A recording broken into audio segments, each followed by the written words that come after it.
Jupiter, I don't know, Mars or something. Yeah, I'm not familiar with Sailor Moon lore, so. Yeah, I'll have to ask Walter later. All right, starting out with a heart container. It's basically easy mode. We got a early map check. Yeah, well, it looks like I saw, I think it was green pendant at Hera and a pendant at Eastern. I didn't quite catch Desert. It was a crystal, I believe. Just a regular blue crystal. One of those regular ones.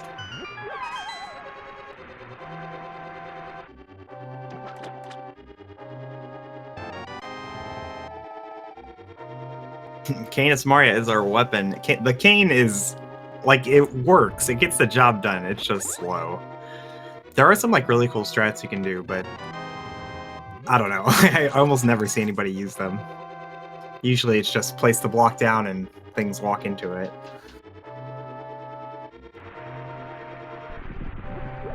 So we already have 3 bombs. Well, that makes their lives so much easier. Yeah, ever since version 30 came out and they removed the bomb and arrow upgrades, standard has become a little bit more, I don't want to say stale, but a little bit easier because there's less farming, I feel like, in the escape routing. Well, I mean, from the runner's point of view, the bomb farm is like the worst part of standard, so it's all positive. Yeah, but I'm watching this right now. I'm not playing it. I want them to suffer a bit. Ooh, a moon pearl.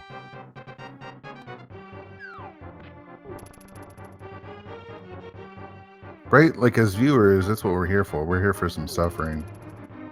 Or speed.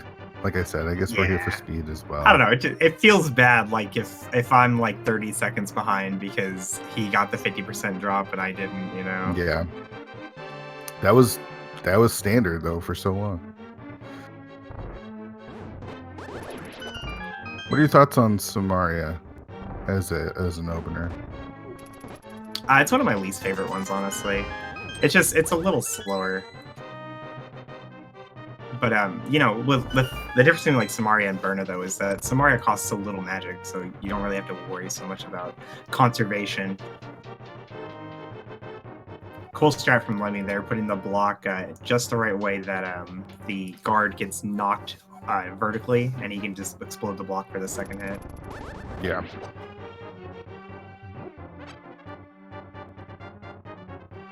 I think this is the worst part of any of the cane starts is having to go grab those pots. Yeah, the pots are a lot faster than using Samaria, though. It would be 8 hits from a Samaria block. Yeah. To kill that ball and chain guard.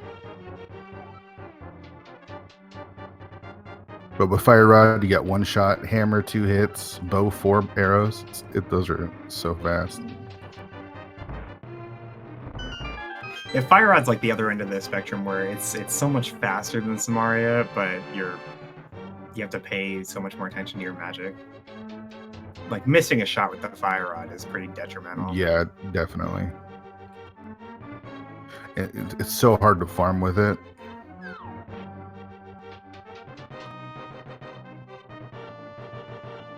Looks like Sonic's got his running boots on. He's him and Ness for a GFE here. The first one's back up to the main floor here.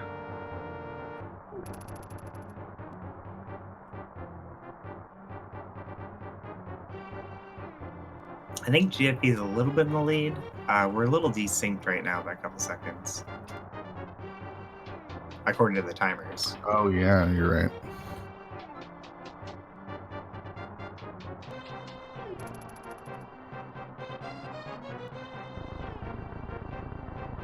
Getting to the throne around the 420 mark is always like something that I'm kind of keeping my eye on. And it looks like GFE, Ravis, and Raylan just a little bit behind were able to do that. There are 3 pots in the sewers that have small magic containers in them, but I don't think anybody's going to need to grab them with Samaria, it being such an efficient weapon. That is the nice thing comparing. Ooh, Nice boots. Early boots. Now you don't even need bombs. Now I wish I was playing this seed.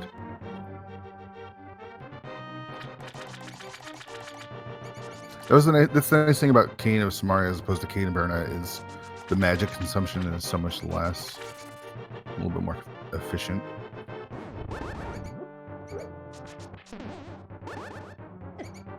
Raylan going for some bonking strats. No luck though, the rat was not agreeing with him.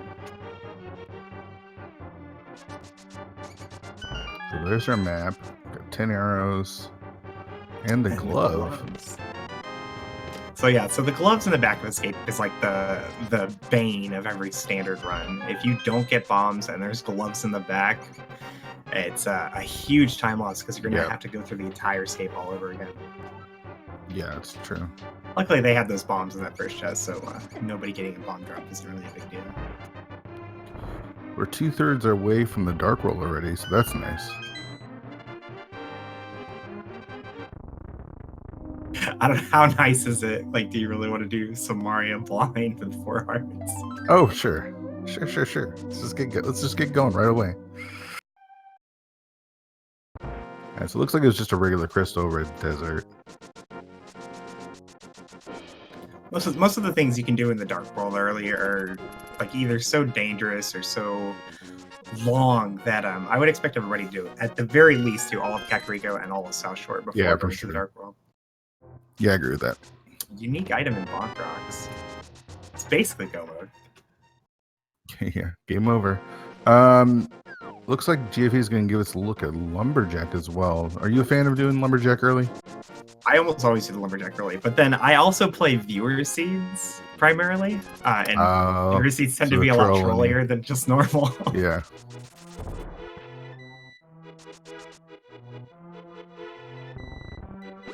Sometimes people give me nice seeds, but usually it's like Agapet nonsense.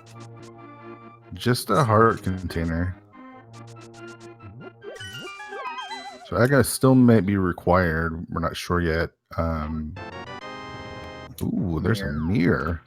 I think it comes out to like a 20-second time loss if you check Lumberjack early and your opponent never checks it. But if they go back to check it later with boots, then it's a wash. Basically a wash. Maybe a little bit of a time loss still. But having that information early could make or break a race.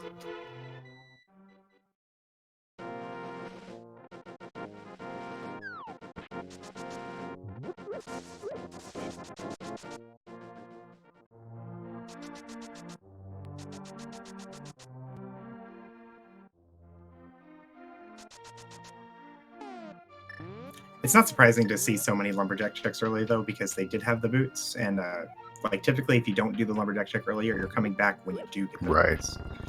Yeah, that makes sense. We first look at blind set here. We've got 20 roots, the other cane, 3 bombs, and a heart container. The heart container. Sank heart, that's right. Gotta refill those 2 hearts you're missing. It's a fun little tidbit that not everybody seems to be aware of. The hint tiles, when it's the sank heart that it's referring to, it says the heart container instead of a heart container. Oh, really? I did not know that. Like, it's one of those things that's not at all impactful in any way. But after seeing it enough times, you notice, why does it say the heart container?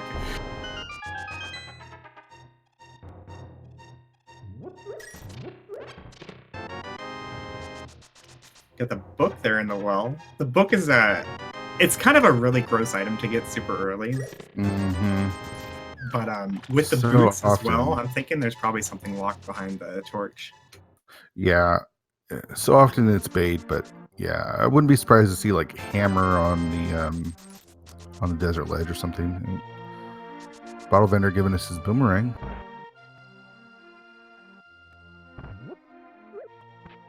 The boomerang is actually a really nice item to find early before you have a sword. Because like right now they have the boots and they can dash around and stuff, but without a sword they can't dash through things. So having the boomerang to stun things in their way, and having it be the first item in their inventory, so when they save and quit, it's already equipped, makes it really convenient. Yeah, if I'm in their position, all I want to see right now is a sword, because you get the early boots and you just want to dash through everything. But without that sword, you tend to bonk a little bit more than you would normally would. At least I do. I So mean, I far, do. A sword help me not bonk. so far a pretty healthy seed. We're already up to 7 hearts. Rando gonna rando. Raylan checks the race game before doing the item. Gets rewarded just 20 rupees. Although I don't know how rewarded because he has 68 rupees right now. 20 is not going to be a big difference maker though.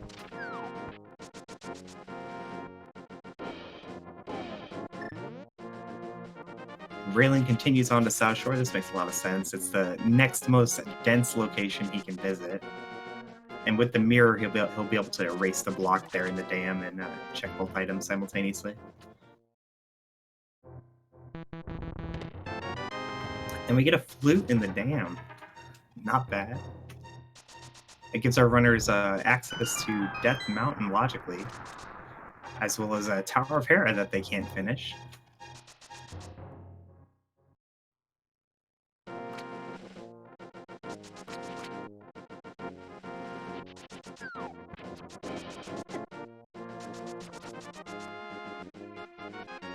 Ravis using bomb strats on these mini Moldorms. Optimally, you could kill all 4 of them with only 3 bombs. He takes 1 more, though, because the ones on the left weren't agreeing with him. And a sword from the mini Moldorm NPC. I'm sure he's happy to see that. All of our runners opting to do South Shore next. Ravis leaves Mini Moldorm Cave. This is a little inefficient because it's faster to go activate your flute first. But he doesn't have flute track. Maybe he didn't visit the dam.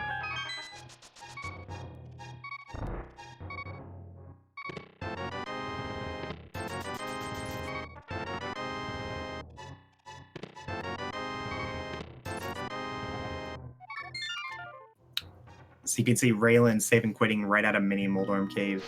He's going to go activate his flute and then go to his next location. And that's a vanilla Ice Rod in Ice Rod Cave.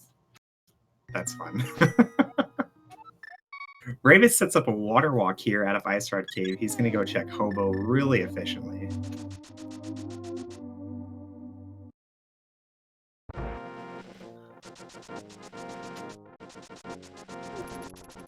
And Lemmy giving us an early Agnes Cave check.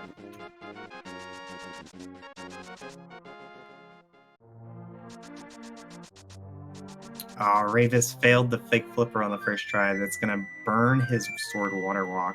He's going to save and quit instead.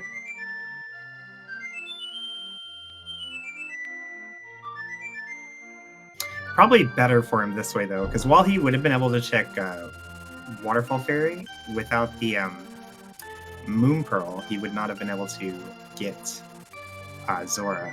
Or, I'm sorry, he wouldn't have been able to get to the ledge easily. And Zora, he doesn't have nearly enough money for it. Jiffy's going into Desert really early. This can be a really good play or a really bad play. Like I was saying earlier, it's very likely there's something locked in Desert with both Book and the boots in hand, but without a fire source, he's not going to be able to finish the dungeon.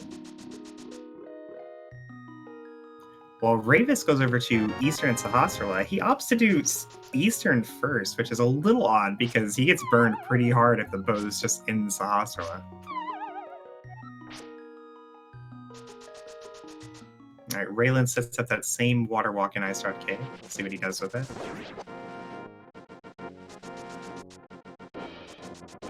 The typical play here is to just only do Hobo. Like, use your water walk, go straight to Hobo, and save and quit. But he has the option of going to Waterfall Fairy as well if he stored the water walk. Pizza Heart on the right side of Desert. And a compass. So the dungeon is boots locked for sure. The big key will be on the torch.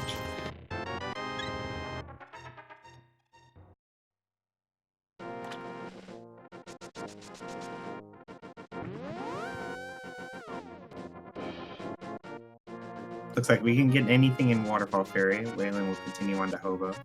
Shovel on the island, though.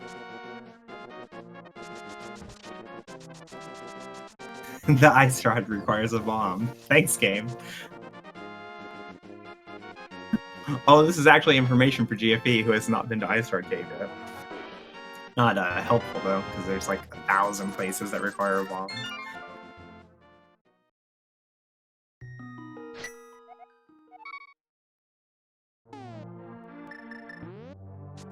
And Desert turned out to be just a big goose egg. Get some rupees, though. Always nice.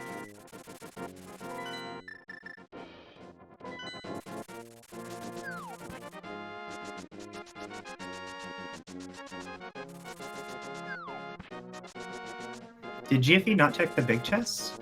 That's a little unusual.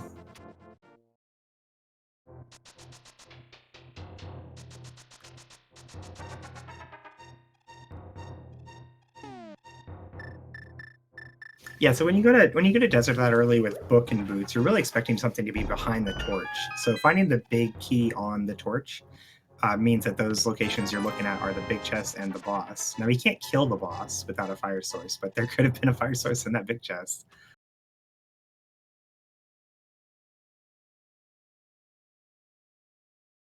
Ravis gets his vanilla big key and finds the bow in Eastern Palace and mirrors too quickly. I think he may just that may be his third item. He just doesn't want to get the pendant. That is a huge move for Ravis finding the bow there. That is one of the trolliest places the bow could be in Eastern Palace. A dungeon you really don't want to go to until you have the bow.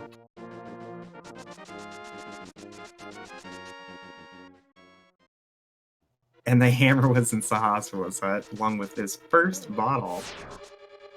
So Eastern Palace looking to be the play right now.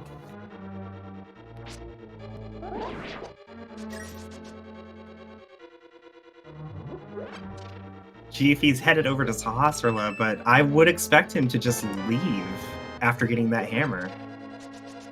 So nice heads-up play from Ravis getting the bow. We'll see what GFE does. He gets his hammer. That's Dark World access. He's walking out. Maybe he'll go into Eastern. Nope, he's floating away. Yeah, this makes a lot of sense from his point of view, right? Like, Eastern is a pendant dungeon. You don't even have the lamp to logically to get to all the chests. Like, why would you go into Pendant Eastern at this point? Did he find something good at Pendant Ravis Eastern? found the bow behind the lamp in Eastern Palace. Oh, that is super rude. But Dark World access was in Sahasrara's hut, so it's really difficult to see anybody else making that same play. And you need bow for pod this time. Yep. Yeah, it's gonna be a long time before I'd expect anybody else to go into Eastern. And the thing is, like, I really disagree with Ravis's routing. He went into Eastern before Sahasrara's hut. But like, it totally paid off. Yeah, it didn't make sense to go, I guess. Oh, I guess. I'm not sure. You had the book. Was there anything over in Desert Area? It looks like some players have the flute, and Ravis isn't one of them. The flute was in the dam. I think he just skipped the dam, hoping to do it later with going into Swamp. Did any of our runners go to Desert? Yeah, we saw GFE and Raylan, I think, go to Desert. But there was nothing to be had. That book. We do have Silvers there in Spectacle Rock.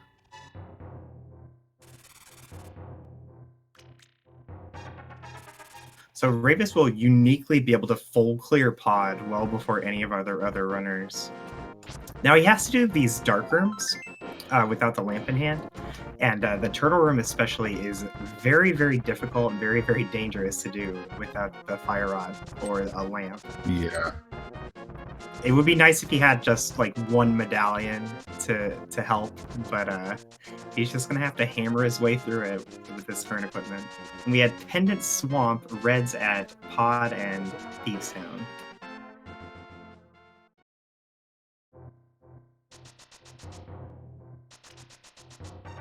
half magic. So Spectral Rock is silvers and half magic. 2 items you don't necessarily need, but like to have. And they're definitely both nice just in Spectral those. Rock. And the earlier you get them, the more impactful they are over the course of a run.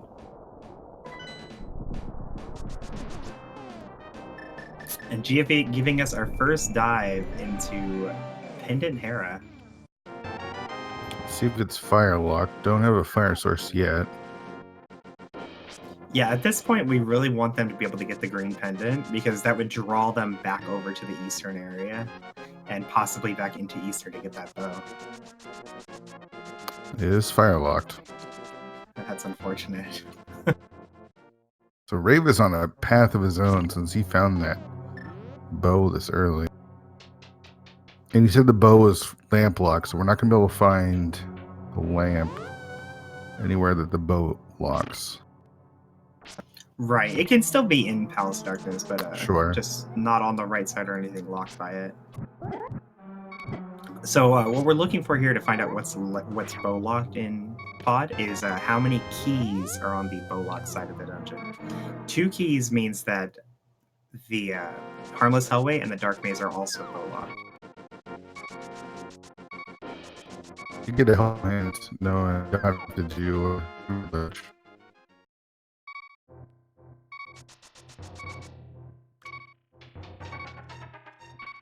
Sorry, your voice was lagging a little bit. What'd you say?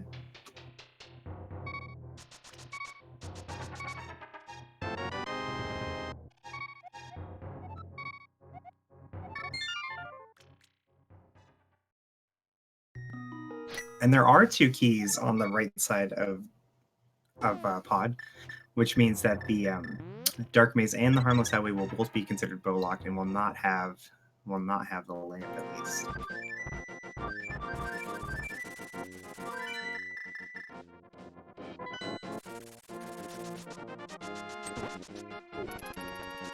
Raylan is making his way to Eastern. Let's see if he makes it all the way through Eastern. I'm guessing after getting the hammer, he's not. We've got the Master Sword in Paradox.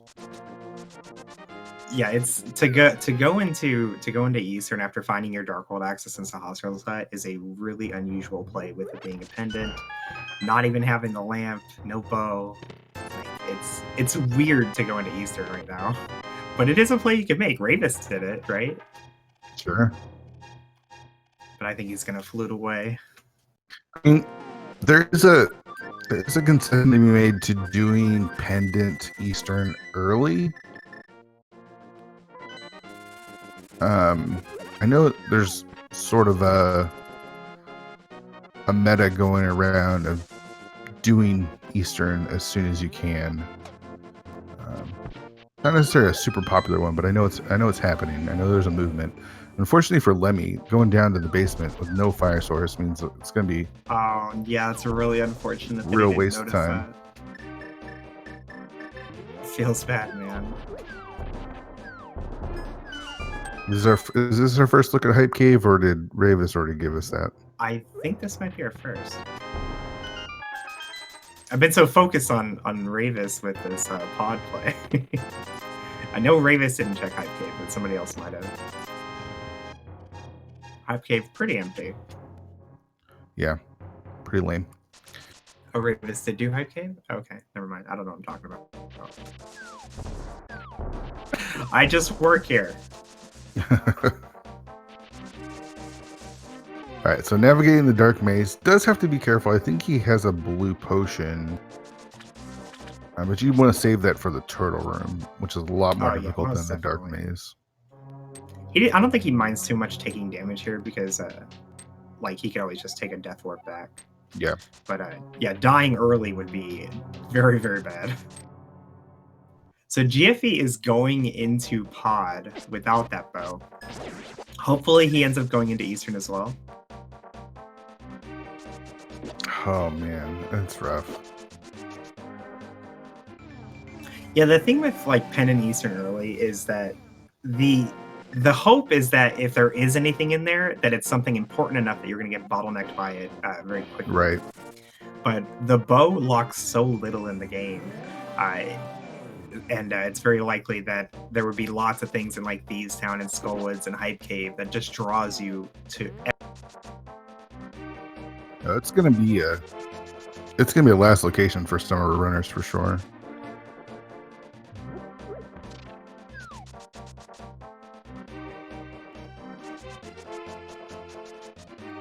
All right, Ravis refilling those hearts. Let's see how well he can navigate. There's a blue mail helps a little bit. You know, the hammer's nice and obviously necessary.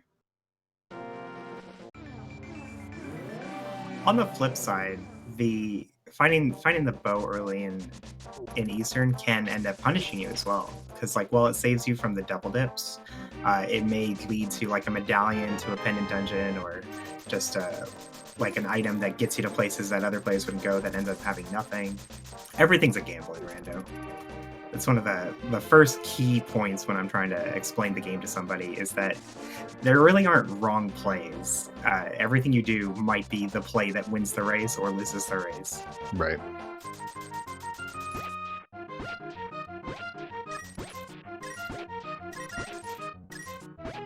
All right, Ravis gets through the first dark room. Second dark room, not so bad, but this next one, this is the challenge. He has to kill 6 turtles in the dark with a hammer. I mean, it's definitely not easy, but the turtles are pretty much always walking towards you, so... Yeah, the bee helps a ton here, because the bee will pick a turtle and follow it around for a bit, and that'll give you an idea of like where that turtle is. Unfortunately, it can only follow one turtle at a time.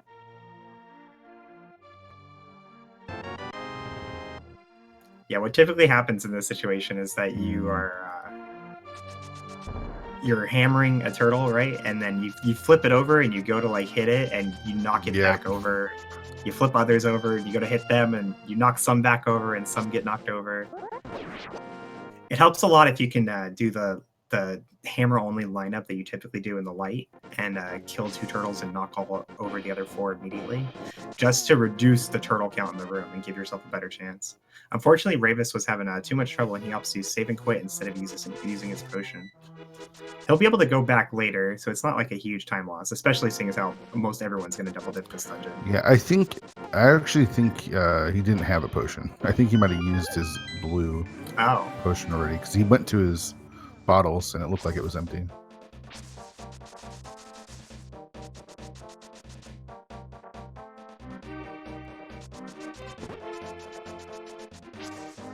Still skipping out on South Shore though, or at least the dam area, which is a little surprising.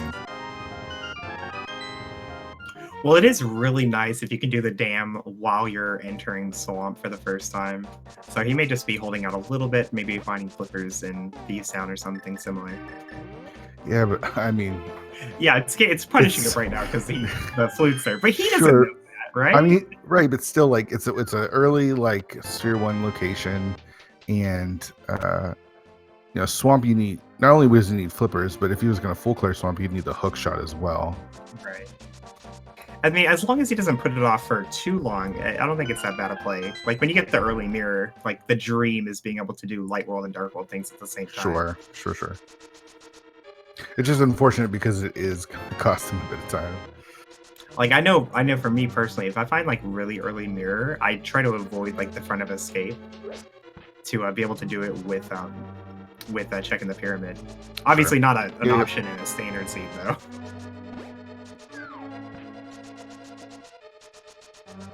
There's a couple runners here in Thieves Town. Gonna find something soon. We've seen Death Mountain really hasn't paid off. GFE finishing up the Dark Maze here in Pod, so he won't be able to continue in the dungeon after the Dark Maze without the bow. But if he mirrors and goes into Eastern, oh my god. It looks like that's what he's going to do as well. Looks like we've got Quake in Thieves Town. Alright, so this is a really big play from GFE getting this bow. I don't know if after Eastern, if he'll continue back into Pod, because he has to do that same Dark Room that gave Ravish so much trouble. But Yeah, having the bow, you know, you want the bow. yeah, I imagine you give it a go.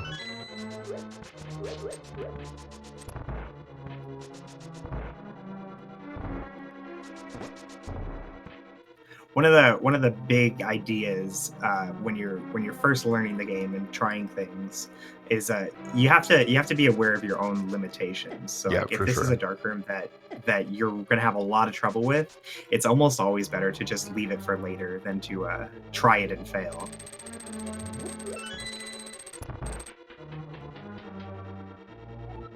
I've lost way more time to thinking I could kill Mothula when I really can't than by skipping Mothula and just coming back later. Sure, sure. We do get the boots hint. Well, that's not really that nice, actually. Thanks, game. Where were you in all my bootsless seats? Right. Huh?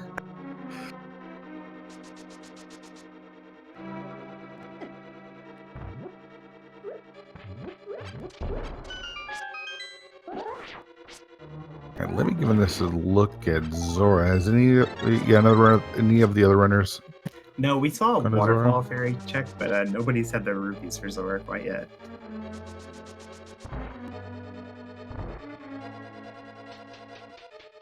Just a... And Lemmy decides to soft reset and save those rupees. He has other things to spend money on. Yeah, makes sense. So Ravis down to 2 hearts here in Thieves Town. This is a little scary. He does have blue mail, which is helpful, but 2 hearts is still 2 hearts. Yeah, most of these will do 1 heart of damage with the blue mail. There are 2 hearts in pots he can pick up, but spending the time to pick up these pots also causes the red Zazax to start walking up and shooting beams right up the middle like that. Yeah, it's usually why I like to take care of them before I go up there. Yeah, anytime I'm grabbing the hearts, I always make sure to kill that red Zazax first, just so that doesn't happen to me. So you can see Ravis got the 2 hearts, but he lost another one trying to get out. So it looks like Blind will have the last item here in Thieves Town. I'm not so worried for Ravis anymore, though, because while Blind casually is like a really terrifying boss for an accomplished runner like Ravis, he'll know like at least like the first 6 hits of the Blind script, or at least that he can just switch to Verna and make the fight trivial. Sure. Yeah. GFE is going for it. On 2.5 hearts. He'll be able to get 3 here right before the big key door. So far, so good for Ravis. Let's see how Raylan follows up. Yeah, Ravis lost his script a little bit, but yeah, nice recovery though. The whole fight damageless.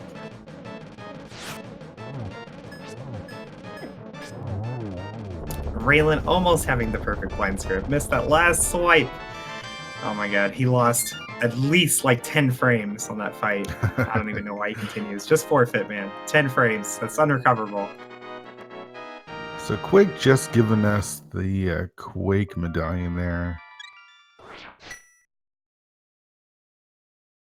And Ravis giving us, I think, our first sick kid check. I may be wrong, though. It's hard to watch 4 people at once. It sure is. It's totally the first sick kid check, because that's the flippers. Looks like Raylan's got the flippers already, so... Oh, no. I don't know what I'm talking about. Just ignore me. But this is good news for Ravis, though, right? Because the flippers are like one of the items that he really wanted to find before checking the dam. For sure. So we've got another sword on Bumper Ledge. That's always fun. Ooh, and Titan's Mitts. I guess I missed that as well. Raylan, apparently we're not paying attention to Raylan's stream enough, because they already have all the items that we're calling out. Yeah, he's like doing stuff and getting things. I don't know. Ravis is so much more exciting. I'm sorry.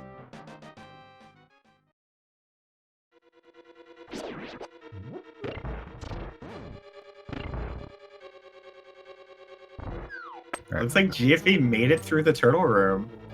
2 hearts remaining, though. Yeah, I do believe he still has the blue potion.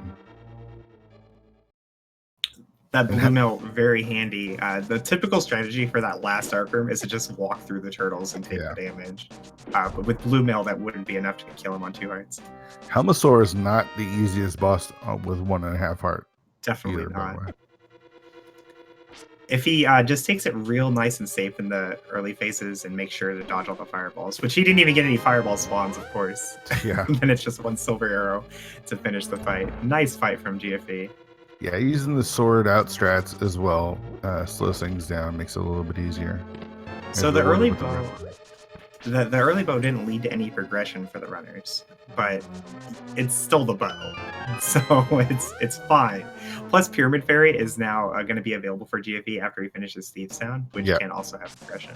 It seems like I believe there was a hint for a unique item in Pyramid Fairy as well. Oh. I'm sure he'll be really excited to get that bug net. Yes. We know it's not the single arrow, though. Or the lamp.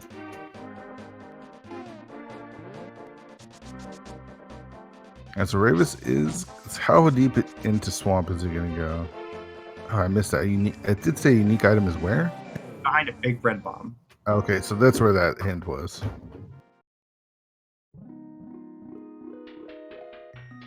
So I've seen some players like go into swamp like this without the hook shot and then stop before doing left side.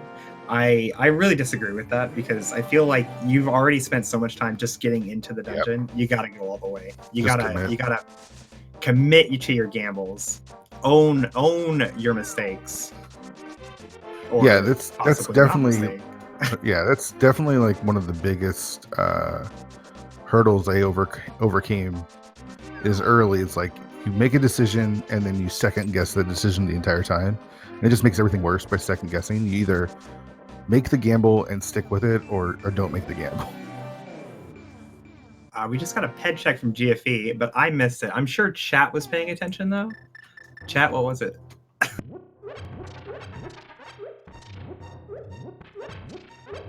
Piece of heart. Feels pedestal, man.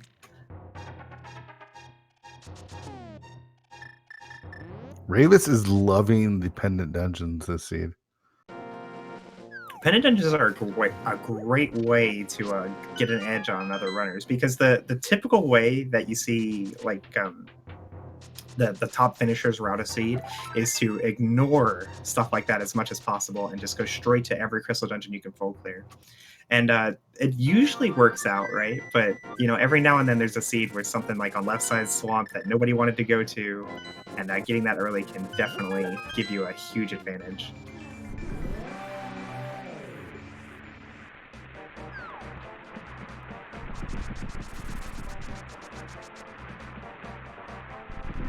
First look at Meyer. Didn't see what the pendant or what the medallion required was needed though. Yeah, I looked over there a little too slow.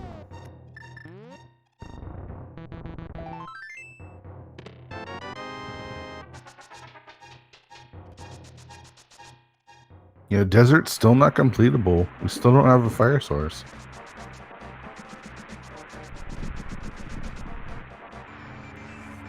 Lamp and Meyer seems gross. Not terribly unlikely.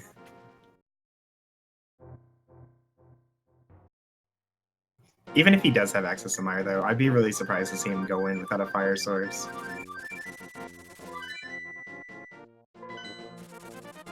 Yeah, it's true. You're locked out of the left side.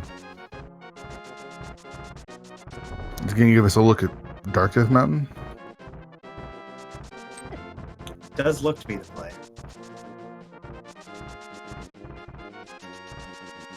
And Ravis making his way to left side. So you can see he's been in swamp for a long time, only to just now get here. And that has nothing to do with his execution. This is just very, very, very slow checks. And it's the fire on left side swamp. What a rude Ravis seed. Is like the God Visioner of God Vision, I swear. Bow and Pendant Eastern. Fire on left side swamp without the hook shot.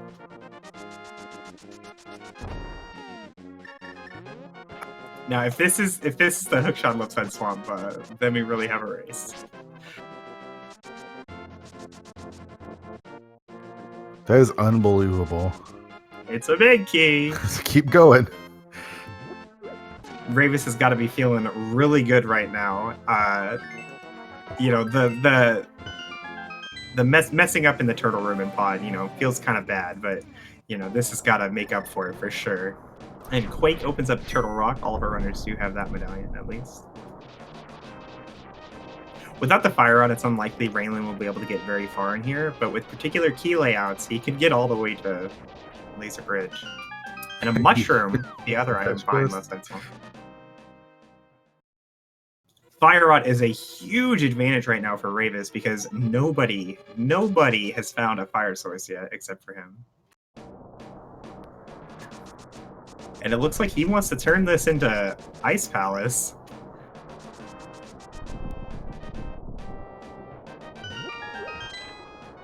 I don't think he's done the water checks yet. We'll see. Yeah, he's gonna get this. I think it was a shovel. The other fetch quest. No hookshot in Hookshot Cave today. Just hover it.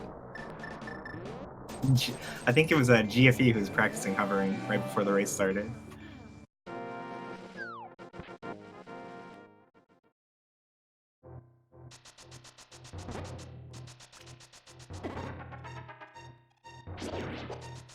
Where is Ravis going? He's going to check sick or hobo here. No. Oh, with the fire rod, he wants to go back into pod.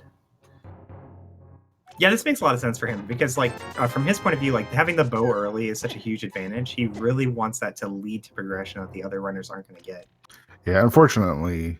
Yeah, it's just a boomerang. But it's also Pyramid Fairy, which is that's true. Item, so yep. Yeah, actually, this makes a ton of sense for Ravis to go back here as soon as he can. And with the fire rod, that turtle room is so much less scary. The torches, while they're not up against the wall and easy to get to, if you are aware of the layout of the room, it's really simple to grab the spot and hit the torch. Yeah, for sure.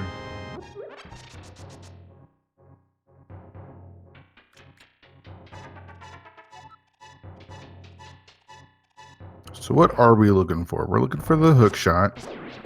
It looks like Bombos was needed for Meyer.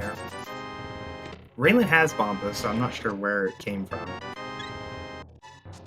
So we're basically in hook shot no mode. And actually, you know what? This swamp, we don't even actually need the hook shot. Well, I think the majority of our runners will still want it, though. That's true. Yeah, you can hover the last. You hover after Moldarm 2 and at the end of GT, but hovering is a very, very difficult trick that even people who know how to do it all are not that good at it. So no matter who you are, you want to find the hookshot if you can. Well, I practiced and learned hovering just for this situation, and I've yet to come across a situation where it's helped me, and it looks like this is the seed that I should have been playing in. Yeah, it's really uncommon to find a seed where hovering makes that big of a difference.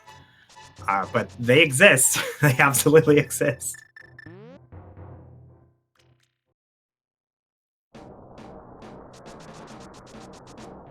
It's not terribly unlikely, though, that they're just going to find the hook shot while doing Crystal Dungeons. Yeah, sure.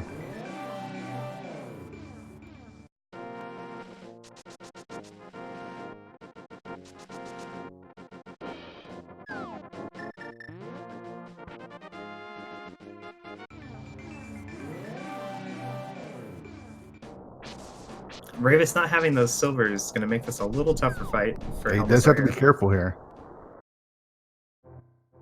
Opts to switch to Burna to save some life. Not a bad play at all. And gets 8 arrows into the face of Helmasaur, taking him down. Getting that boomerang. So he's going to go activate his flute. I imagine go turn in the Pyramid Fairy. Yeah, that makes a lot of sense. Don't save and quit before getting that crystal, though.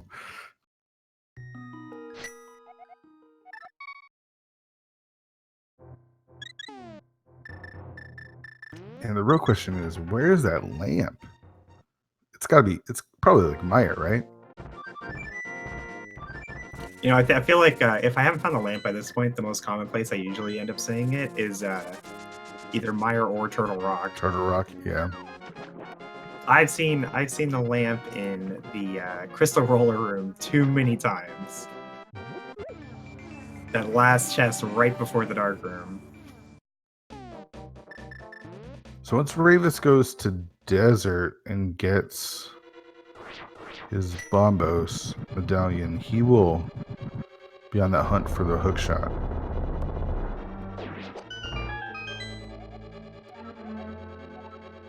No, the Ice Palace hint. Okay, so nobody's gonna get completely burned this seed. We have a nice hint about that vanilla bow. So the bow wasn't the rude thing. The rude thing is the fire rod on left side swamp. That is super rude. Yeah. Well, I mean, if we find like the hook shot here in Ice Palace, right, then it's not as bad. Yeah, but even if you go to swamp, there's a strong possibility if you have the hook shot that you do left side swamp last. Yeah, and you'd probably be in a situation where the fire rod was your go mode. Yep. So you know, you might not even want to do left side swamp. It's just like very slow and efficient checks. Maybe just gamble there's nothing there and go to Turtle Rock or something. So Ravis is going to turn in this bomb. What's your prediction for this unique item here, Pyramid Fairy? Oh, it is so definitely the powder. I'm going to say it's the cape. Oh, Tempered Sword. Okay, okay. Wouldn't be the worst thing to find. Ravis going for some bomb dupe strats. This is a little dangerous, but if you're pretty practiced at it, it's not so bad. He got it.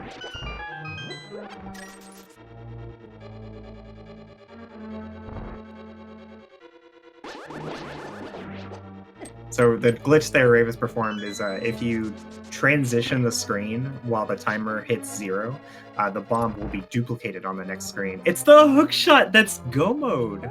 Or no mode. He still needs, no mode for us. He needs Bombos. And the Master Sword. Where's the second sword for Ravis? Not entirely certain. Paradox Cave? I think it was Paradox Cave.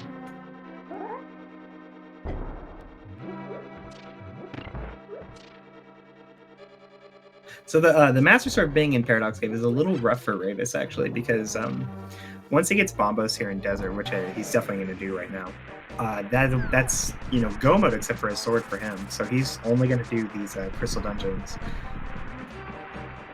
And when he gets to, he'll probably do Turtle Rock before checking Paradox Cave. And if there's no sword like on the way, he may opt to not do Paradox Cave at all and just go straight into GT hoping for a sword. Yeah. There. That's unfortunate because I don't know. Well, we know where there's a sword on the bumper ledge, right? Right. So there's only one more sword out in the world. Yeah, I don't think Ravis even has that information. He may though. I don't remember him going to Front of Skull Woods though. But you know, I can't pay attention to everything. Right. But the common play here for Ravis' situation, once he has everything except for one sword, is to just do Crystal Dungeons, like go mode them, checking only chests that are like right on the way, and if you don't find anything, just hope it's in GT. Because as dense as like Paradox Cave and Hookshot Cave are, they still cost a lot of time if you don't get any progression there. Yeah, he's still looking for Bombos though, which he'll find here. So once he hits Bombos, then the question is, how much do you open? And the answer is no more. Yeah, he doesn't even go to the right side of Desert. Although, you know, this makes sense for him because the last item might just be on the boss. Yep. GFE picking up his hook shot. Let's see if that leads him to Swamp Palace. We'll see. If Ravis goes to the right side of Desert after killing Lambo and not getting the second item, then that'll tell us like how much he really wants to be looking for a sword. Yeah. Although, I think from Ravis' point of view, since he hasn't been on the mountain yet, he also doesn't know that Quake is the last medallion he needs. He might just gamble that he has the medallion for Turtle Rock, because it's really likely that he does. I'm having 2 out of 3. But you know, it would feel really bad to get all the way up to Turtle Rock and like, oh, I needed ether. Darn it. Yeah, and you skipped a bunch of stuff too. Unfortunately for him, he's in the clear.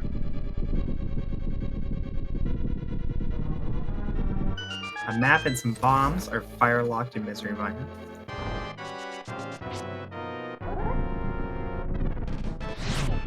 Alright, means they won't have to do the attic at all. Nice fire rod Lambo.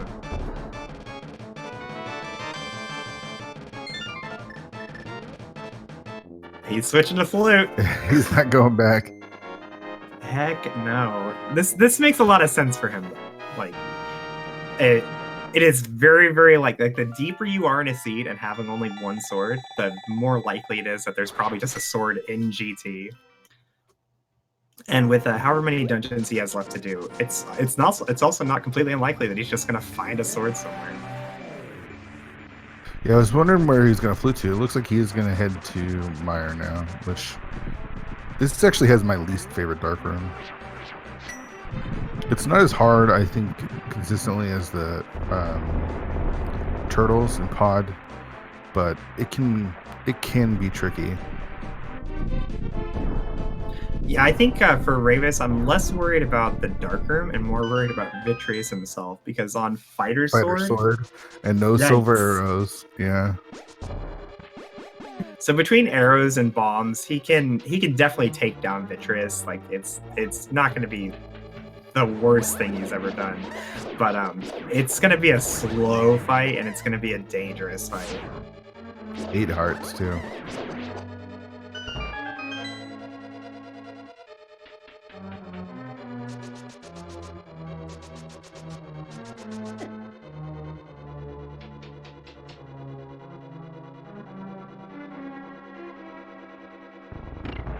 Raylan here with Bombos taking on Cold Stare, hoping to find the fire rod here, but we know where the fire rod is.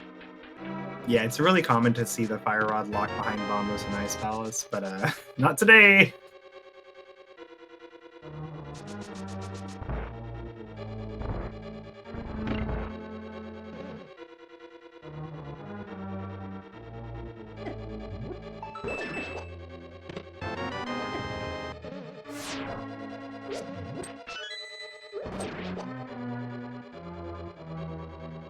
This Cold Stare fight's not the easiest without the fire rod either, or a tempered sword.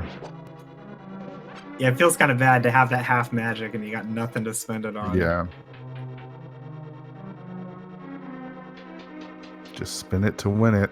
And it looks like probably one more. Pull out the hammer, I like that. Down goes Cold Stare. Raylan collects his map, but no other progression there in Ice Palace. Yeah, with that hint, I imagine he heads over to Easter and gets that bow now.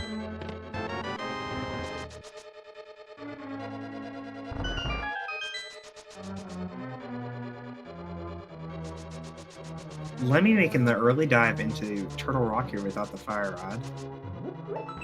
Like I was saying before, he'll always be able to get to the first chest, but depending on where the keys are, he could get all the way to Laser Bridge if they line up just right. Yeah, I'm worried about Ravis here. He has no safeties. He's down to 3 hearts. He only has Fighter Sword.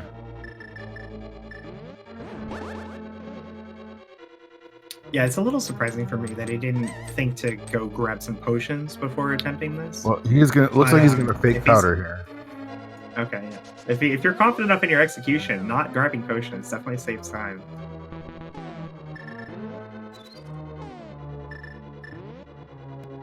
Gets a fake powder, but misses. I'd probably just do it on the pot right here. Yeah, the stationary bunny beam is a lot easier.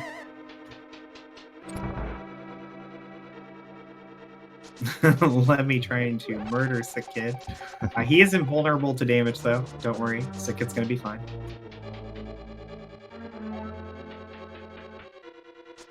And so Raylan is picking up his bow here.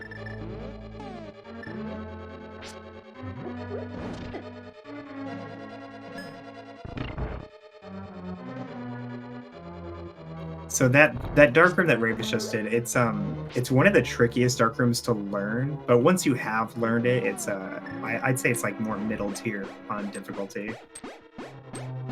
I still don't like it. Oh yeah, it's horrible. But like once you have the lineup though, and you know what you're doing, like it's not that bad compared to like the turtle room without the fire rod. Sure. I remember saying the same thing, then dying twice in there. Oh, it's not too bad.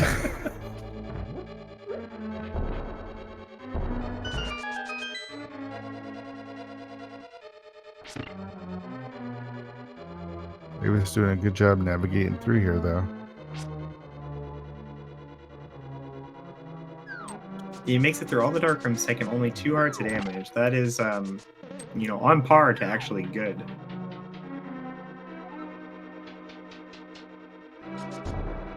Between the spikes and the Medusa statues and the anti-fairies, like it's really difficult to get through their damage list. So I think 2 hearts is pretty good. All right, he's opting to throw bombs at the start of the fight. This makes a lot of sense because his offensive capabilities are pretty horrible right now. Yeah, hammer strats, you know, probably the most effective, but easily the hardest. Yeah, hardest and most dangerous. All right, we're out of bombs, so he's going to use up his arrows now. He wants to save at least arrows for the final phase, or at least 8 arrows for the final phase. But in a pinch, you can spin and hammer the big eye. Looks like he's opting to do that, though. He's using up all his arrows here.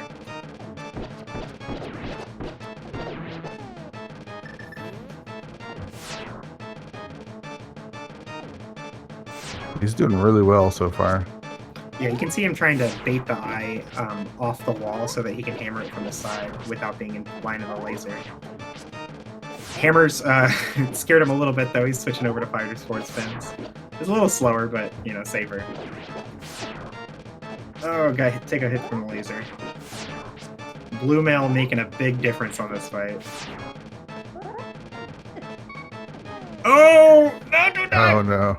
Oh, we got a blue. We got a blue. Oh, nice. Oh, he's safe. We're fine. He's got this.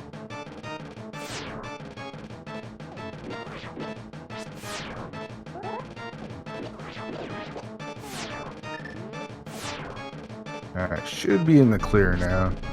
So hammers are definitely the way to go in this last phase. If you do like a little figure 8 pattern, you can usually get like 4 or 5 every cycle. So he's doing, instead of the figure 8 pattern, he was doing a spin there. Definitely another way to go. He gets it, no problem. Nice fight from Ravis. Man, I was stressed. I was clenching there. Alright, so GFE making the play in the swamp now. We'll see if he does the left side first. The typical play is to just go through the back to Argus and then do left side after, but yeah, I think almost definitely he'll go to Argus before he goes to left side.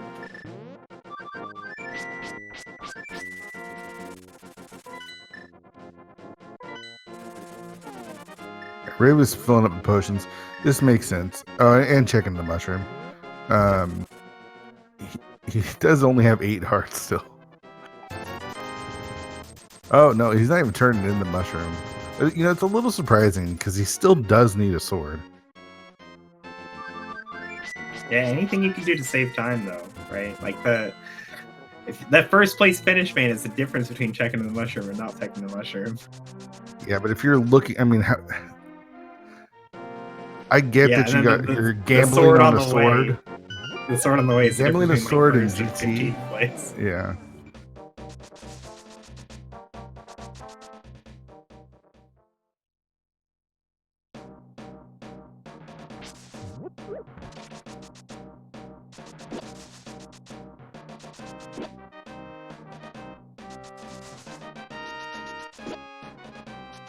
So where is that lamp to put a lot of this into logic? Where is it? I think it's in TR.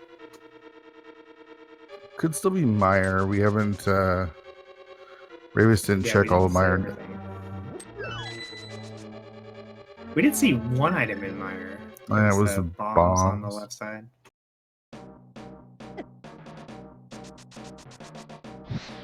This will be our first look at Modular. I mean, the lamp could even be over here. Yeah, it's true. So GFE is going to Argus first. That makes sense. Hopefully he does head back to the left side. So, looking at the way Ravis is routing, what I think is going to happen is he's just going to go mode all these dungeons, right? He'll do Turtle Rock, but I think he'll do Laser Bridge even if he doesn't have to. And if he still doesn't have a sword by that point, I think he will go into Hookshot and Paradox. Did his Sonic just turn into Mario? Yeah, I think it was a small Mario. That is awesome. It doesn't make sense though, right? No, it makes absolutely no sense. Like but it's they're awesome. completely different companies. Shouldn't he be like Tails? Dr. Robotnik or Tails, or even what's his name, Shadow? Is that his name, Shadow? I'm making stuff up. Yeah. Or Knuckles. I mean, there's like a lot of different characters. Yeah, but we go for a small Mario. What is that? Who made this? Come on. It's the dark version of Sonic, I guess.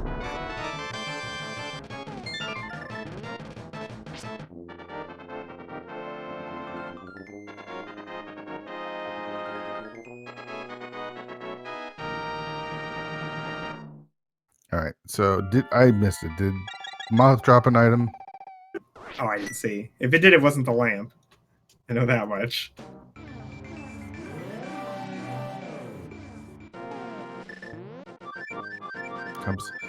So I get Ravis is gambling on a sword in GT, and I hope it pays off for him, but it's a pretty loose gamble.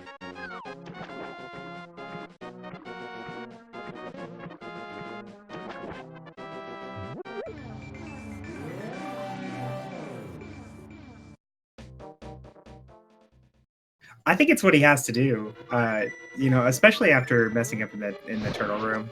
Sure. Like as good as he feels right now, I imagine he wishes that he didn't mess that up. That if he got pot in one trip, how much better would his life be right now? And so the advantage that he has is the ability to go mode all these dungeons. And if he doesn't go mode them, then he's just throwing away his lead. I like this play, realizing he doesn't have any bombs or arrows before he gets too deep into Ice Palace. Yeah, definitely a very nice heads-up play.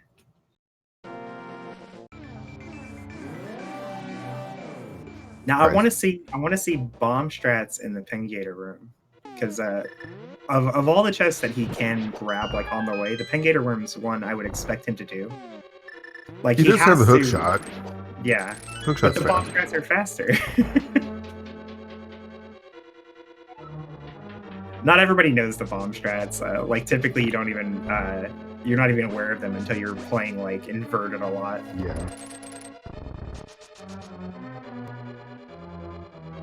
All right, so he is going to do this check. This makes a lot of sense when he's looking for a sword. This chest is very, very easy to get to. It costs about 10 seconds. Yeah, I imagine he does the freeze-over room as well. Yeah, I would think he'd do that. But definitely skip like right side and ice. Oh, for sure, yeah. So GFE is going to pick up his fire rod here. I think that will... No, he still needs to go desert and get his bombos, because he's skipped on that. Bombos will be his go mode. When he, I think he made an early dip into a desert. Yeah, well, it was GFE, wasn't it? I'm a little scared for him that he thinks he got it. Oh, yeah. Right? I've definitely done that before, where I convinced myself that I did a check that I never did.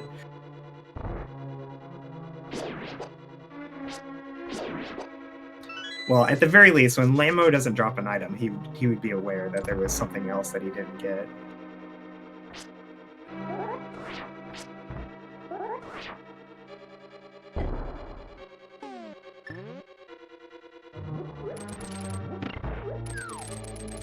Not checking the last item there, and so I'm out of here. Got my fire rod.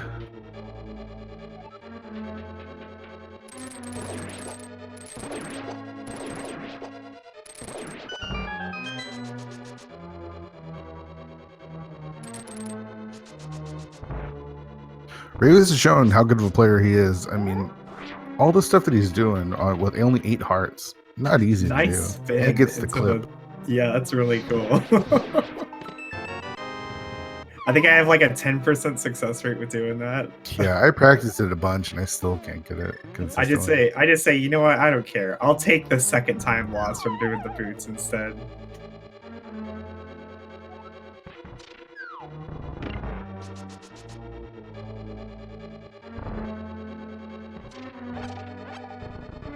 So he's going to use bombos here, I imagine, to crack the case. Most definitely. Now, unless he gets like some lucky, like, AoE positionings, he's not going to be able to finish the fight with just the fire rod. And he's not even going to use the fire rod, never mind. He wants to get that first hammer hit at the very least. But then he opts to spin. I don't know what he's doing anymore. Why are you not just using the fire rod? Yeah. There he goes. There he goes. I thought he was going to do like the hammer hit to start the fight instead of the spin, because it would do so much more damage. Sure, but I like to try to spin them into the corner, even with the fire sword, and then just fire rod it. Usually try to get like a couple of them with one hit.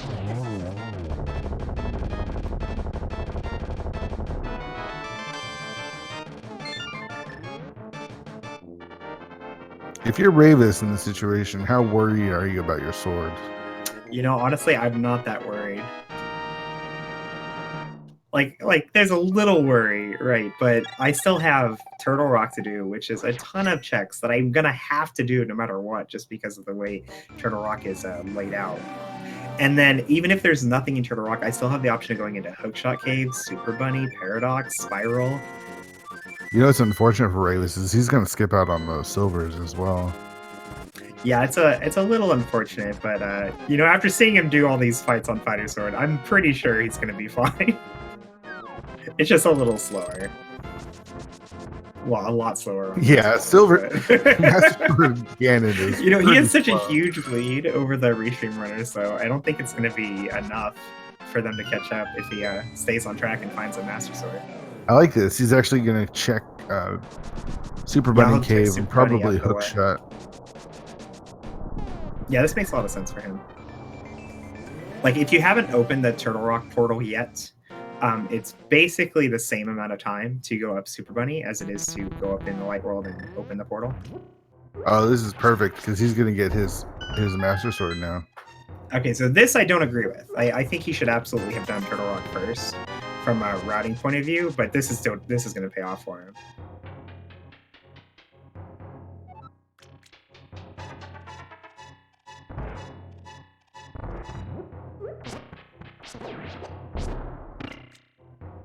Like, one of the big advantages that Ravis has is that he hasn't done these checks yet. So doing them before Turtle Rock is giving up that lead for mystery items. Luckily for him, that mystery item was his Go Mode sword. Yeah. And now he's totally fine. And watch, he's probably going to find another sword like in one of the first couple chests of GT. Yeah, or even just in Turtle Rock, because we haven't gotten very far in that. That's true, yeah.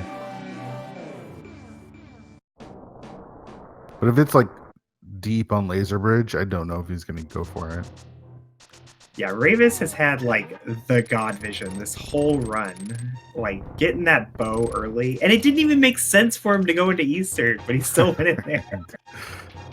Who goes into Pendant Easter without the bow before doing Sahasrara? That's crazy. Yeah, and you know the routing of Swamp and Dam ended up working out really well too. Yeah, he did the left side swamp dip without the hook shot, which I don't think anybody else did. Well, GFE is the only one who's even been in swamp yet. It was the dream, right? He hadn't checked Dam yet, and so check Dam, get your flute, and do swamp. Flute. Oh, look, the hook shot. Oh, look, the mushroom. Wow, this is a pretty good seed.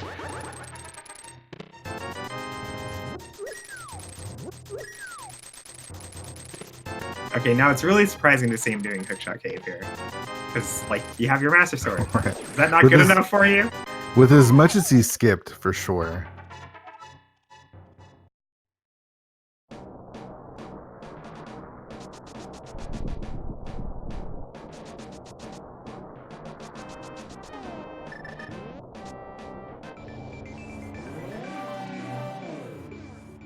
Yeah, just to respond to chat real quick, Tanware, you're absolutely right. It's faster to go into Eastern first when you have the gloves. But the bow could have just been in Sahasrara, or even the lamp to make the going through the dark room just a little bit faster. It's like from my point of view, it's an incredibly gambly play to go into Eastern before Sahasrara. But Ravis shows us that gambles pay off sometimes. Maybe not for me, but for him, definitely. Yeah, I mean, if I had done all these pendant dungeons, I would have wasted a ton of time and gotten nothing out of them. It's always when you do like Pendant Thieves Town and you waste all your time in Pendant Thieves Town, you get 10 arrows, 3 bombs, 10 more arrows or something. You know, seeing how Ravis has just God visioned his way through the seed, it kind of makes me feel better about myself. You know, when I get like 10th, 11th, 13th place, when I know that the guy in first place did stuff like this, I don't feel that bad. Yeah. I think I'm okay with 11th place. This is fine.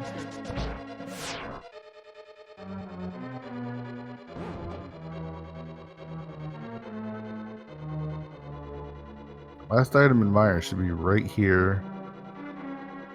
Yep.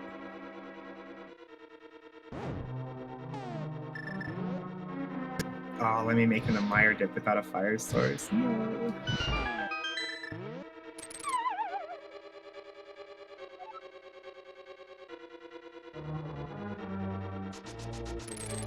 You know, oh, he didn't go to pod yet, even though he has the bow. I suppose he's just not real big on that dark room. Yeah. I don't blame him. It's a rough dark room.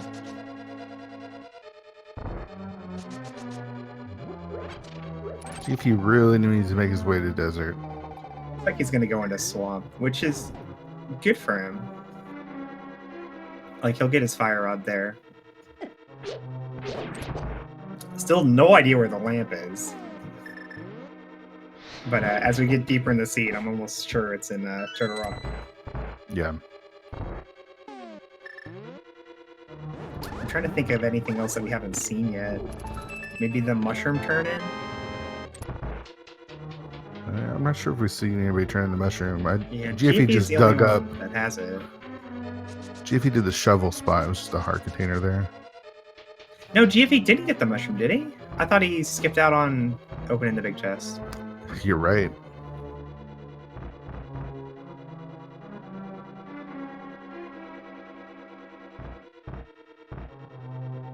Mushroom to lamp? That was so rude, if that's true. Alright, so let me get that information that there's a unique item behind the big red bomb, and I think he's a little disappointed that he wasn't willing to do the dark room. But maybe it's just the bug net, right?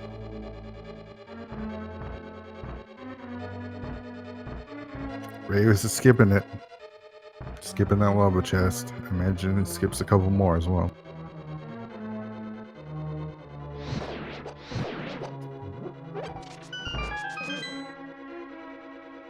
It doesn't make sense though, right? Like it's inconsistent because he did Hookshot Cave before going into TR, even though he had Master Sword. Yeah. So like, why would you skip lava chest too? I don't know. I feel like you either do everything or nothing. True. But you know, he has the Master Sword, so even if it was a Tempered Sword, it's not like he's not going to be able to finish the seed at all. Lamp here? Oh no, just 50 rupees. I was. It's probably in the lava chest. Probably. Or Mimic Cave.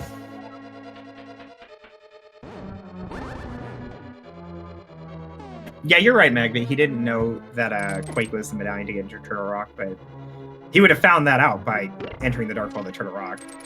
And if it was Ether, then do Paradox Cave.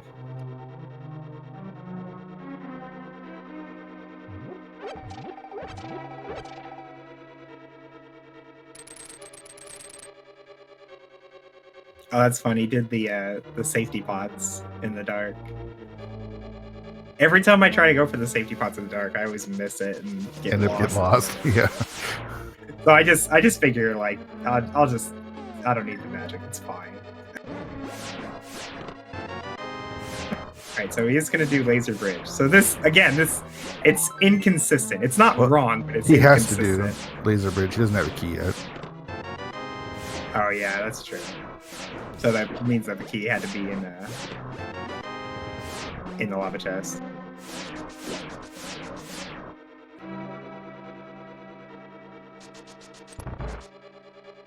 Lamp Let me in is the big chest, maybe? in Salt Palace. Gonna get some more fake powder.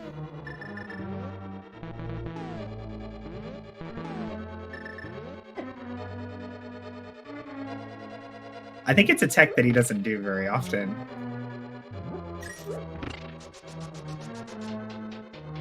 And he's not going to do it today. Moving on.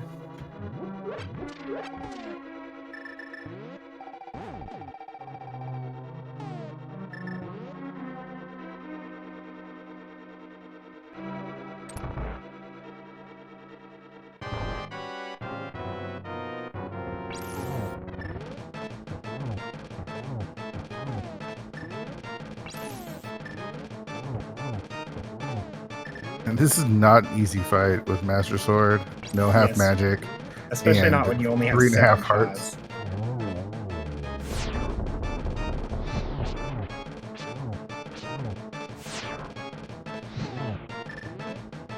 He had to use an extra shot on the left head. He has 2 shots left. There goes one. There goes the other. Oh, we have a blue. We're fine. We're fine.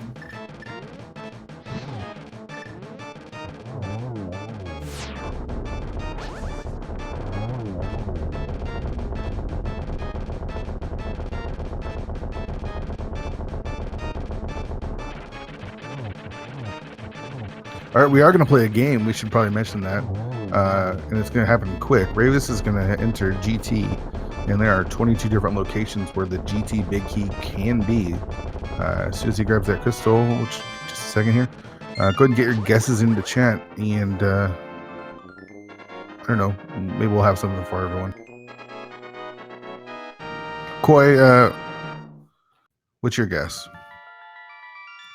I really like to see the big key in either a very early chest or a very late chest. So I'm gonna say towel room, but not in a mean way. There's no way Ravis does towel room early. Well, on the plus side, if it is towel room, like he's just that much more likely to find a sword, right? Yeah, that's true. All right, I'm gonna say number 9 because that did me really well in the league. So.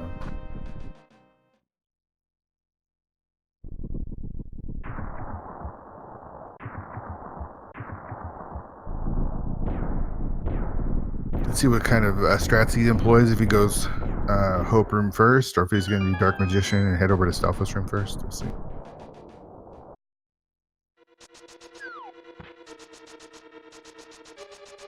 Dark Magician it is. If he goes full left, I'm quitting. Just and God don't go full left, you guys. Full left is the worst strat.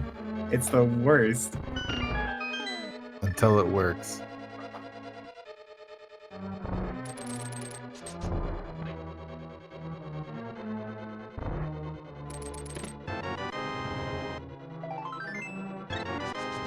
Alright, so key number 2, heart number 3, key number 4.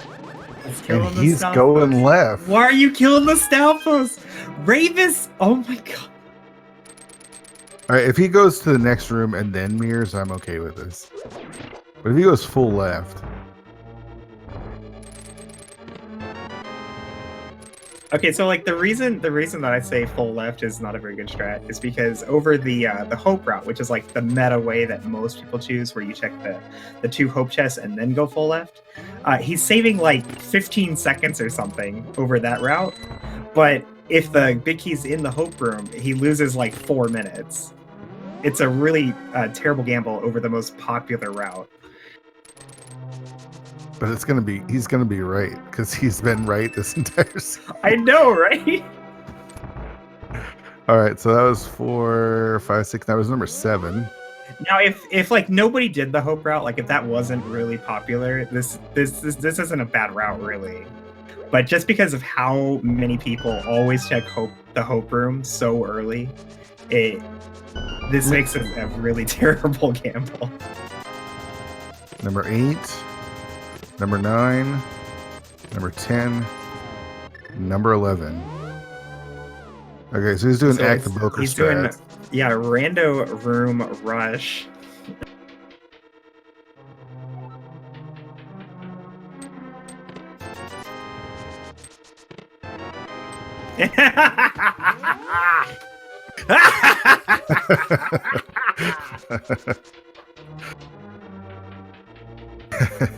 GG's to Ravis for getting the big key. So this is the exact situation for why I don't think that full left is really the right call. But he wasn't doing full left anyway, so it's not that bad. Like random room rush is not that crazy compared to doing full left. Always check hope room. Didn't get a sword either. Let's see how many more chests he opens. It's just like the three most popular routes, the routes that you see almost everybody do are Dark Magician, Pink Magician, and the Hope route. And all three of those check the Hope room really, really early. So putting it off for such a long time is it's just a huge gamble when you're so far ahead. I mean, the big key could be anywhere, so, right? It's like the wrong spot until it's the right spot. And it looks like GFE did desert, but skipped bombos.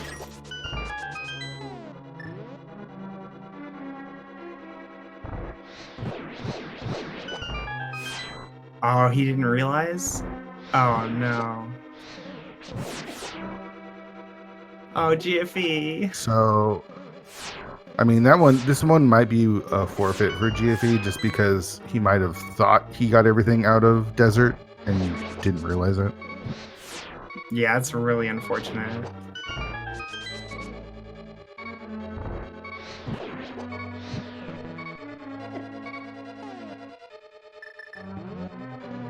And I think Ravis is out of potions. Yeah, he's got to be careful. Oh my god. That was so close. Oh! Oh!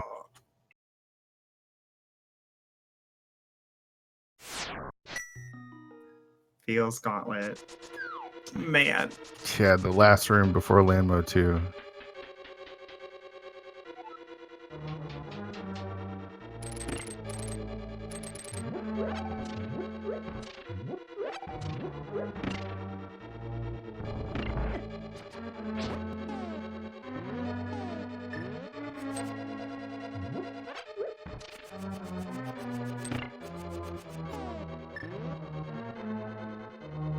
I imagine he'll do the refill room before the gauntlet this time. Yeah, most definitely.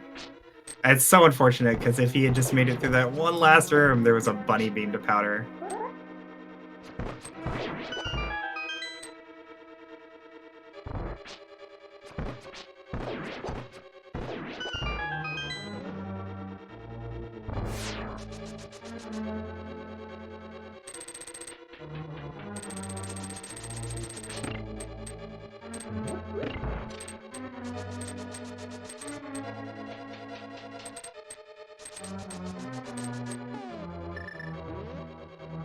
Alright, so take 2 of the gauntlet coming up.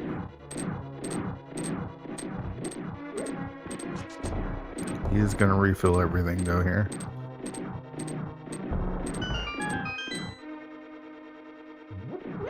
I mean, this is one of those risks where it's like you skip a bunch of stuff like on your way through dungeons, and now you have less than what you just now has 10 hearts in blue mail. So it's like you got to make sure. And Ravis is a really good runner, so he's able to do it. But yeah, he was gambling on his execution, right? Like he said to himself, "I'm good enough," and just went for it. And you know, with how he's played this seed, that seems like a pretty good gamble to me. It's just unfortunate that it didn't work out exactly like he wanted. Right.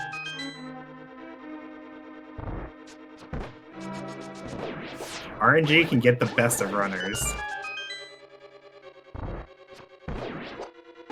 I'm curious as to where that cape was to get Tempered Sword off of Bumper Ledge, because we still haven't seen that as well.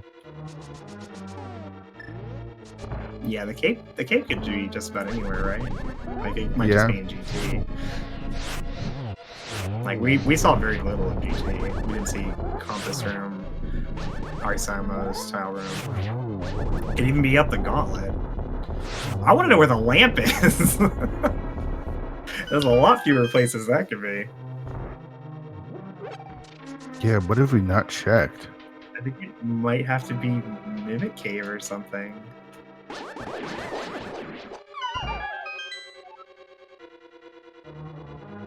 Yeah, Rustiferous, Firelock. It could be in Firelock era. Very true.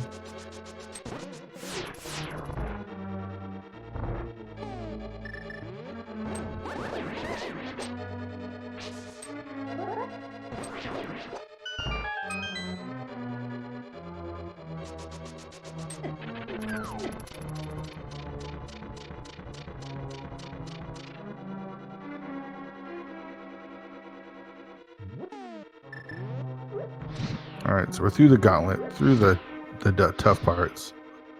How many chests is he gonna open here? All 4 of them. So in the situation he's in right now, he has no potions. He's on Master Sword Silverless, no lamp. Ganon's doable, but not really. Yeah, I don't even know if it's doable with the fire rod. Yeah, if you nail the torch push with the fire rod and then get triples like every time, you can do the fight on 1 bar of magic. But there's very, very, very little room for error. So I imagine he'll, after opening all 4 chests, he'll probably just go get potions before even trying the fight. That would be the safest play for sure. But, gamble on your execution, right? If you can do it, you absolutely should try. I mean, there's literally no room for error at all.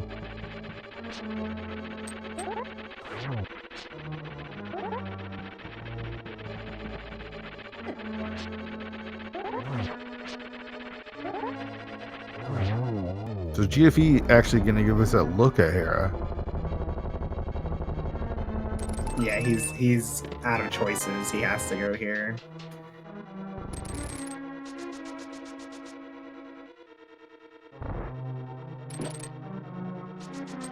That last sword must be in GT as well.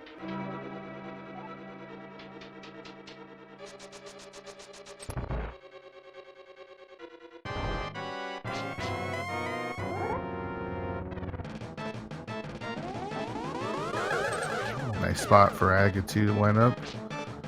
Only gets a single there.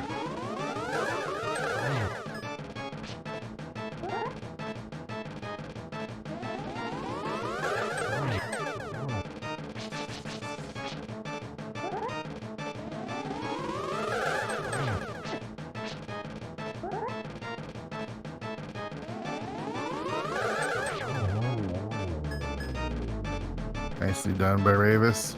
Yeah, I imagine he goes and gets some potions. I mean, he's down to 2.5 hearts. Tempered sword and there's a sword. No lamp though.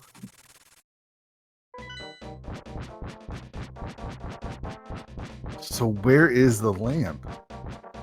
It's gotta be Mimic Cave, right? Did anybody check like King's Tomb? I don't know if I've seen King's Tomb. I don't know.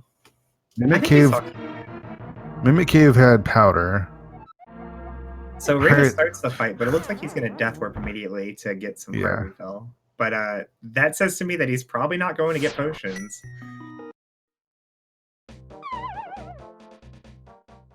And this is tough. This is tough. Really tough. Did he get an extra bottle in GT? Maybe he got a potion and I missed it. If he did Mimic Cave. Okay, so I have no idea. Maybe Magic Bat. We didn't I know there was a hint about what was in Sasha's closet, but I don't know if we got an actual Sasha hint. Oh, turn in the green pendant. Yeah, we haven't seen that. I'm sure GFE will do that for us though, if he isn't going back to Desert soon. He's gonna check powder first though.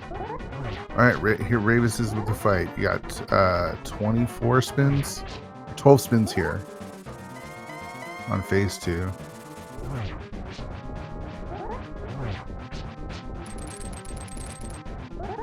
Yeah, without the lamp and Master Sword Silverless on normal magic, like he can't even afford to use the cape even if he did have it.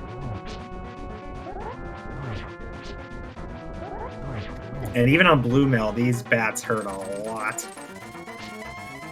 I think he's now one hit from death. Yep.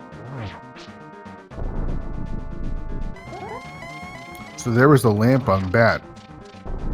Oh, there we go. So Mimic Cave to get the powder, to get the lamp from Magic Bat to complete the rest of the seed. Ridiculous. Learn your dark rooms, guys. Learn your dark rooms.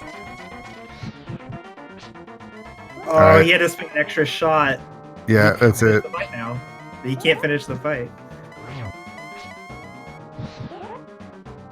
So at most, if you played perfectly, you can only get 3 spins on Ganon each time you relight the torch. So with only 7 relights, that's not going to be enough spins to finish the fight. Ravis is a little preoccupied to do the math right now, but he'll find out soon.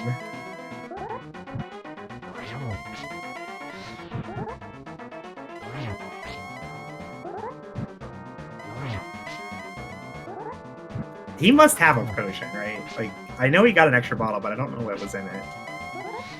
Yeah, otherwise I think you wouldn't be here.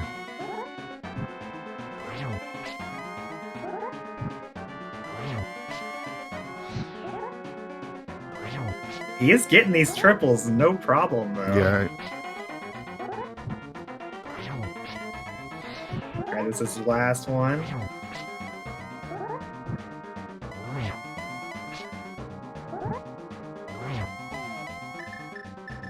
Oh, he did have a potion. Okay, alright. He must have found that in GT. And then misses the triple. That's silly. Alright, I think it's one more. Nope, okay, apparently more. Alright, there was 2 more. There you go. GG's to Ravis. Nice fight. Go get GG's in chat for Ravis. We'll let you know what place he finished in here. Just a second. First in the restream and our hearts. Ravis finished second place with the time of 132.35. GG's to Ravis. Our first place overall finisher was Frostbite. The time of 130.07. GG's to Frostbite. What a run. Yeah, big GG's to these guys. This was an exceptionally trolly seed, and to finish with a 130 time that low is pretty amazing. Pretty amazing. Do you think Frostbite checked the Hope Room early? I bet he did. I wonder if he had silvers as well. Where were silvers? Inside Spec Rock. Oh, yeah. Yeah, All right. Probably did have silvers then. All right, Frostbite confirming he did get silvers in chat. That's got to help. We'll see if Ravis wants to join us here in a second. Yeah, I know it sounds like I'm making a big deal about the GT routing, but it really wasn't impactful. The death in the gauntlet was the much bigger time loss. We are joined now by Ravis. Ravis, GG's, buddy. GG's. Oh my god, I have never been so nervous after god routing like that.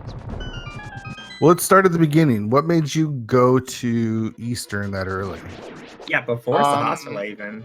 Yeah, so if you do Sahasrara first and then go into Eastern, and I wanted to go into Eastern because Eastern is my nemesis in the last couple of weeks. So it is actually faster to go into Eastern, mirror back, and then go to Sahasrara and save and quit there. That is what was my thinking about that. Yeah, absolutely. Definitely true. But what if the bow was in Sahasrara? Or yeah, I mean, okay, I gambled that one item on Eastern, I would have skipped that totally. Yeah. The book, weren't baited by the book at all? The early book? The early book. I don't know. I had Dark World access. I had the hint that a unique item is on Pyramid Ferry. So I tried Pod, and I was thinking about doing these downs first, but I wanted to go to like find a fire rod or something and pod, something useful, just a sword upgrade, a bombos, anything that would help me down there. But no, nothing there. Unfortunate save and quit, but I had to do that decision immediately. We were really impressed with your Vidi fight. Master Sword Vidi is not easy. No, fighter Was- sword. Fighter sword. Oh, excuse me. Yeah, Fighter Sword. Yeah, I mean, after seeing the hookshot, after seeing bombos, I mean, bombos is my most hated item in the game. I was extremely nervous. Like, literally, the next check is bombos, and I was like, okay, probably in go mode right now, unless, I mean, you know, sword mode. Yeah, and you could see me struggling from there on in GT. I was so nervous about doing fire rod without lamp, silverless scan. I was a little lucky to get a lot of hearts at the end. That blue potion that you had on Ganon, did you find that in the gauntlet? No, Or in did you Paradox have it Cave. the whole time? Oh, you had it in Paradox Cave had an Paradox Cave? additional Oh, okay. blue goo. That's why I was I was a little relieved. because with the death in the gauntlet, I thought maybe you'd use it there. But I guess with the heart refill, if you could just get through this one last room, you can get that heart refill. Well, I didn't want to waste it. I'd rather take the death there and go up again than going to Ganon and not having a. I mean, you can't do it even without a blue goo. So I would have had to buy potions again, and I was trying to manage it, but it didn't work out. It's okay. GG to Frost. If I don't double dip hard, don't die in GT, this is an amazing time. Yeah, probably like 125 or something. Yeah. Like if you played Could've been- perfectly. But you know, Yeah. nobody plays perfectly. But to be fair, was the best decision in this game that I made was immediately going to Mini Molam Cave and skipping the dam. And I had the mirror, and I was thinking about, okay, probably not going to swamp, but if I get the chance, I can combine that, and that's why I did the swamp dip, which was totally bad usually, but since I had to check those items right there, why not? And Yeah. fire out left side swamp. Yeah, we actually talked about that. You skipping out on dam early and how that ended up paying off for you. That worked out really well. Yeah, I mean, it would have been nice to have the flute earlier, but if you had the flute earlier, you probably don't go into left side swamp. Yeah. So Exactly. would you like to know where the silvers are? Yes, I would like. I didn't even pay attention. I was so focused on the Ganon fight. Silvers were inside Spec Rock, Okay. and you only made one trip to the mountain, so that Yeah, that actually feels worked out really well good. for you. To finish a seed just with one trip Death Mountain. Wow. And then the other two swords, one was on Bumper Ledge. We never found Cape. The other one was inside Hera. Okay. So no real chance of getting those. Can Yeah, you I imagine think, the feeling? You're going to refill your potions. You have that shroom. You're looking for a sword or anything useful, and deciding, no, I'm not going to turn in that mushroom because Yeah. I want to have it for fake powdering with such a low heart. That was interesting. Oh, we did debate, or we're wondering why you skipped mushroom there because you still were looking at the sword at the time, but it does make sense now that you mentioned, using it. I for mean, fake I was powder. sure somewhere on the tower in Turtle Rock or in GT has to be a sword, right? What would that be if Death Mountain is completely empty? Yeah. Or did it have the lamp somewhere? I didn't Yeah, I check. definitely agree with your routing there. Like doing only the checks that are absolutely on the way. But it was weird to me that you decided to do Paradox and Hookshot Cave and all that before going into Turtle Rock, because skipping all those chests, that does represent some time that could have been saved if there was just a sword NTR. It ended up paying off for you, obviously. Yeah, but if there's another sword in Turtle Rock, then I'm on Tempered, and then the time's also back. The only thing, Right. if there's nothing, but I was like, okay, this is around 10, 12, 13, 14 items. Give this a chance. This could be your easy Master Sword, and it helps in Turtle Rock a bit at least. Not too much, but just a bit. One other question I think we could ask is GT routing. What's your thoughts about the way you route a GT? Is that something that you normally do? Recently, yes. Random rush. Because mirroring from there is the fastest way to clear GT at all. And if you don't go one fast to the back down to Ice Amos, this is probably the fastest clear possibility because you're only mirroring once, obviously, and got a lot of like four chest checks, two between them, and the GG Bicky is so often on that area. Yeah, but Yeah, the random room sometimes rush. it's on the right side. The random room rush is a really interesting route. You don't see that many people do it, but you're absolutely right. That's the fastest way to get to all the chests because it is faster to go down the right side of GT. Also, I was still looking for like a sword or service because Right. going master sword with a fire rod into the fight is tough. So even if I don't find the big key there, maybe it's early like it was. I was hoping for a sword. Unfortunately, I didn't find anything besides some hearts, which totally paid off in the end. So yeah, that was an interesting seed with a vanilla bow, with a vanilla ice rod, and a stupendous left side swamp. Yeah. And 2 hints that show you the way to the most crucial item with a pendant swamp. Weird things happen. Do you know where the lamp was? Oh yes, I'd like to. It was behind Mimic Cave, but not in Mimic Cave. Powder and Mimic Cave leading to Lamp on Magic Bat. Oh, and that's my Yeah, definitely. Most people will be finishing this seed lampless. Well, I hope they make the dip into hell at least. No, I think most people will finish without Tempered too. But with silvers, right? So that's okay. You gotta feel good about that routing though, like. Absolutely, that felt like a god route. Yeah, you were making just all the right plays. Like, okay. What would be the difference if I'm not going the way I went when I, for example, finished pod immediately? Would have not checked swamp in the first. I get hookshot, and I might be tempted still to go into swamp because I have like everything for it, and just got hookshot as a last progression. Well, I feel like everything that you did stemmed from that one decision to go into Eastern early, because most people would go to Sahasrahla first, right? And that's Dark World access. So at that point, most people don't even go into Eastern, and it's a long time before they ever get back. I mean, to be fair, you gotta go into ice at some point. The first thing tells you where the bow is. It does not feel good if you have dipped pod already. That's fair, but that's not an advantage the other side. At least in this seed to me, because I dipped anyway, and I wasted even more time. Well, yeah, but to get the hint in Ice Palace, you had to find bomb posts. Or fire rod. So like you had to like double dip swamp, or you had to double dip desert just to get the information that you should have gone to Eastern in the first place. And nobody went into Eastern because they just got Dark World access just outside. Oh my god, this seed.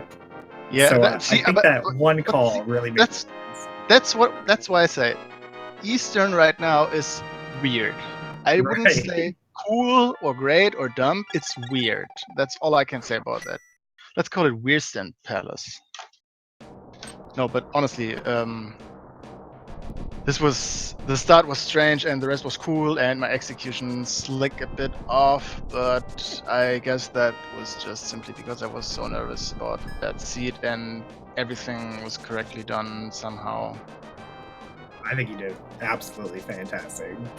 Looking for an item and I'm immediately getting it. I think it's a lot of fun for me to see somebody making all these right calls, because my seeds never turn out this way. Dude, this is not usual for me. I mean, this was like I'm trying to find my advantages of my routing, and my routing advantage this time was not doing the dam in the first place. So dipping swamp is not a massive gamble in that moment. Yes, it is a pendant, and yes, I don't have the hook shot, obviously. And yes, those are bad checks on the left side. But if you pull something out, you use your advantage and can get second place. Or, I mean, could have been first place for sure. But I'm okay with second as well. So, pretty good. I'm happy. I mean, second is first place in a smaller race. Yeah, kind of. Maybe Frostbite's just sick today, and then oh look, Ravis. I is think the I had best. enough mistakes that cost me enough time to beat it. But I'm sure Frost didn't perfectly play probably as well. But you know, he won, and that's fair. And yeah. So where are the Yeah. others right now? Well, we actually well- have a good race between GFE and Raylan Tikir right now. Both of them, well, Raylan just about to enter the gauntlet, and GFE just picking up his big key. Yeah, they entered GFE simultaneously. Yeah, GFE does have the sword advantage, though. They entered GT simultaneously, but GFE opting for Dark Magician strats got to Hokum just a little bit slower, so Raylan took a decent lead there. That sword difference, though, could definitely cut that lead in half. Yeah, GFE found the other sword in Hera. We do have some more finishes. We can fill everyone in. Third place was Salty Fry at 137.11. So 5 minutes after your finish, Ravis.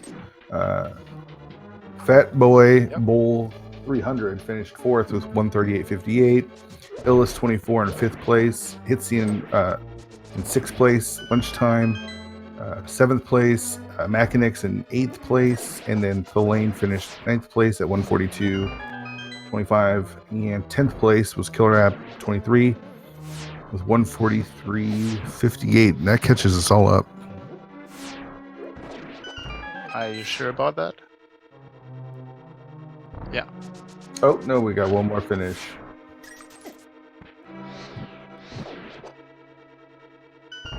We got ZZ Cube in 11th place.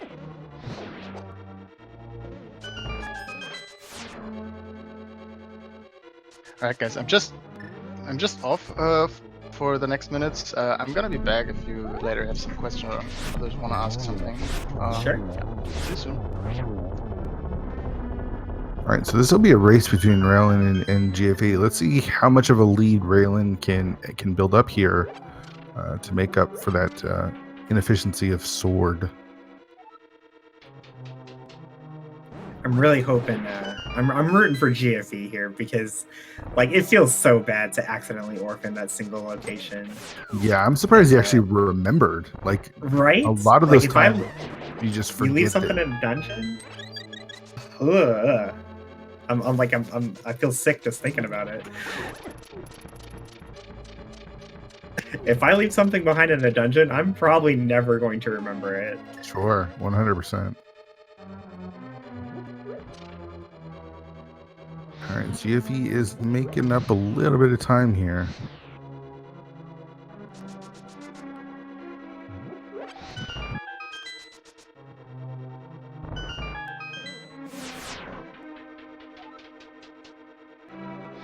Yeah, GFE goes for the quick fire bar skip there.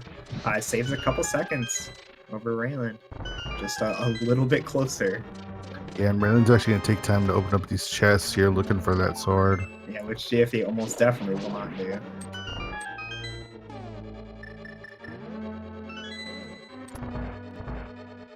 And just like that, they're neck and neck. Yeah, GFE not having to pick up the extra key from going to South this room definitely helping.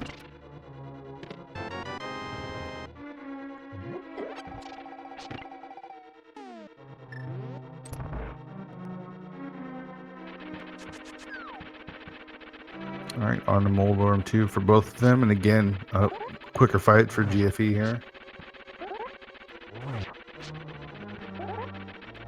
They're definitely close enough, though, that like one mistake on Ganon can make or break everything. For sure. I mean, heck, even like a bad Aga 2 fight can give Raylan the advantage all over again. Yeah, this race between the two of them is not over.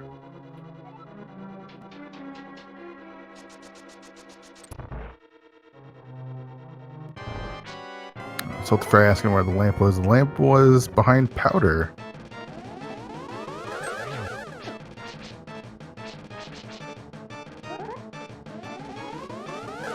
Nice setup for GFE. Gets a double there. Double for Raylan. Blue balling me, man. Nice quick fight for GFE. Raylan finishes it on the same cycle. No, it's time gained or lost there.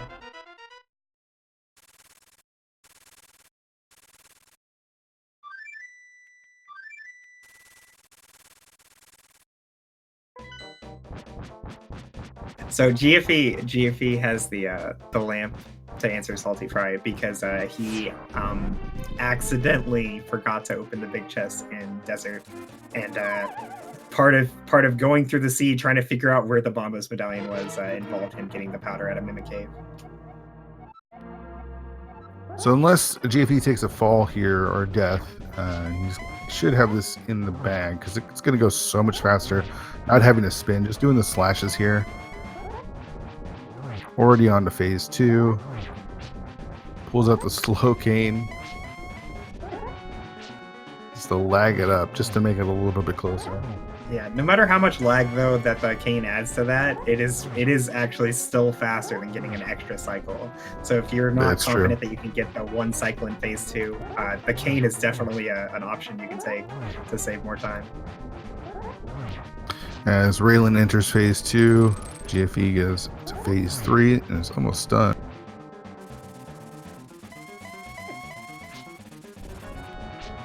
Raylan does have to be careful here. Can't take any more hits from those bats. See if he does have any powders. GFE finally getting a use for that lamp. Gets the easy torch glitch. Not that he needed it with silvers though. Yeah, actually when I'm playing, when I have silvers, I usually don't like to get the torch glitch.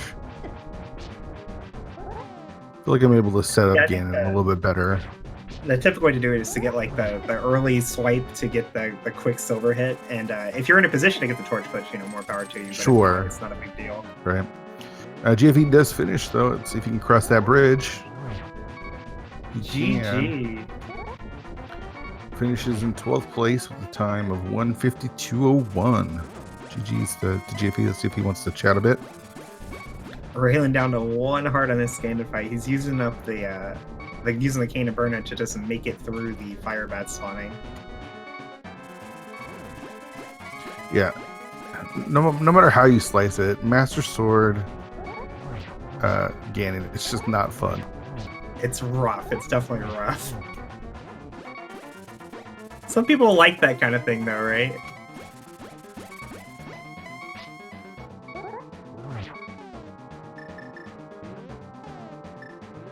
Masochists. I'm just thinking of like how often I see somebody like take like 6 cycles to finish the phase because they didn't want to switch to the cane. I have to think that they just like the challenge. Yeah. We are joined by GFE. GFE, GG's. How about that Bombos, my friend?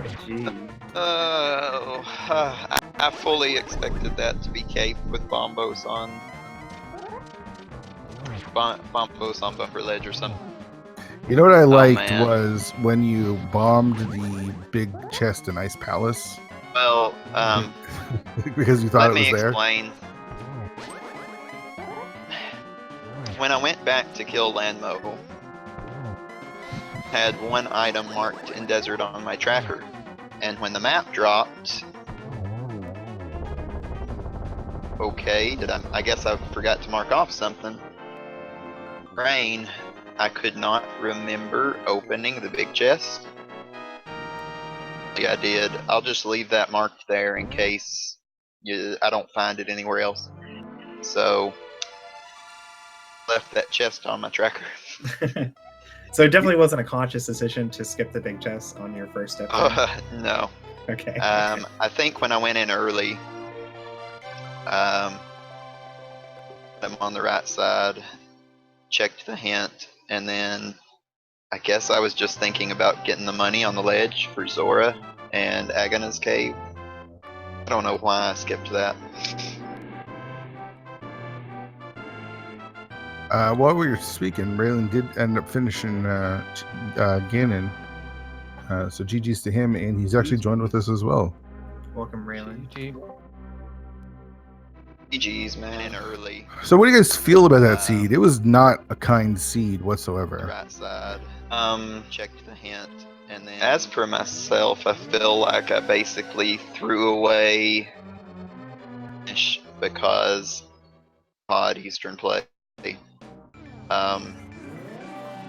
That my go mode was Bombos was just horrible.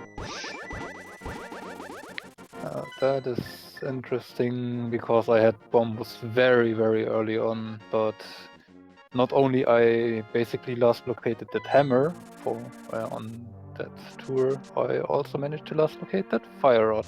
So yeah. The reason you had Bombos early is because it was in Desert Big Chest, which I just dashed right past and never opened.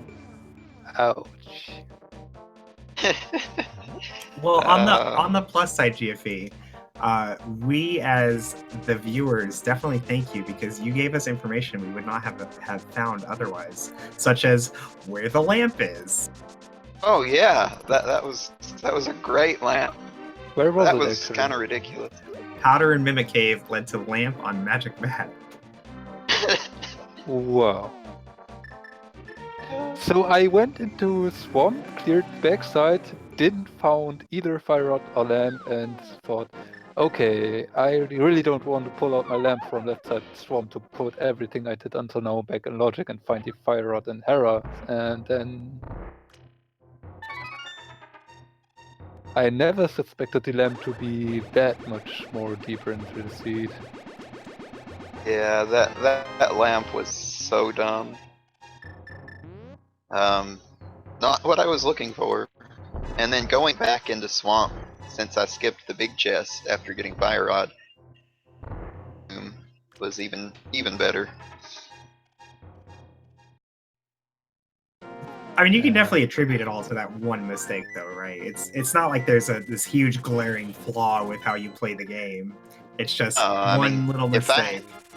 If I hadn't have randomly just Desert Big Chest early on, Fire Rod would have been in my go mode, and I'd been in pretty good shape. I don't remember when I picked it up, but I could have go moded and Turtle Rock and Skull Woods.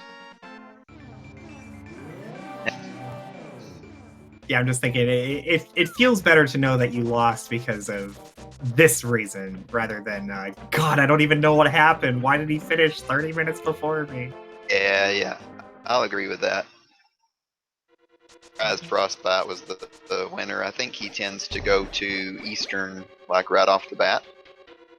Yeah, like I was saying to like I was saying to Ravis earlier, I think that the like being able to get through the seed really quickly all stemmed from that one call to go into Eastern really early. I think that played a part, but I think it was actually the fire rod that actually got him. Yeah, ahead. I would say so, because if I got that fire rod by going left side swamp early, I would have finished much earlier. would have been pretty close to God Routing the seed actually, I think. Because with that bow hint in ice, which was really golden for me. Hated that hint. I bombed that hint. That was... yeah, that told me exactly where my bow was, so I never had to search for that. There was nothing else in Port or Eastern, so it's never hurt me at all to not get it early.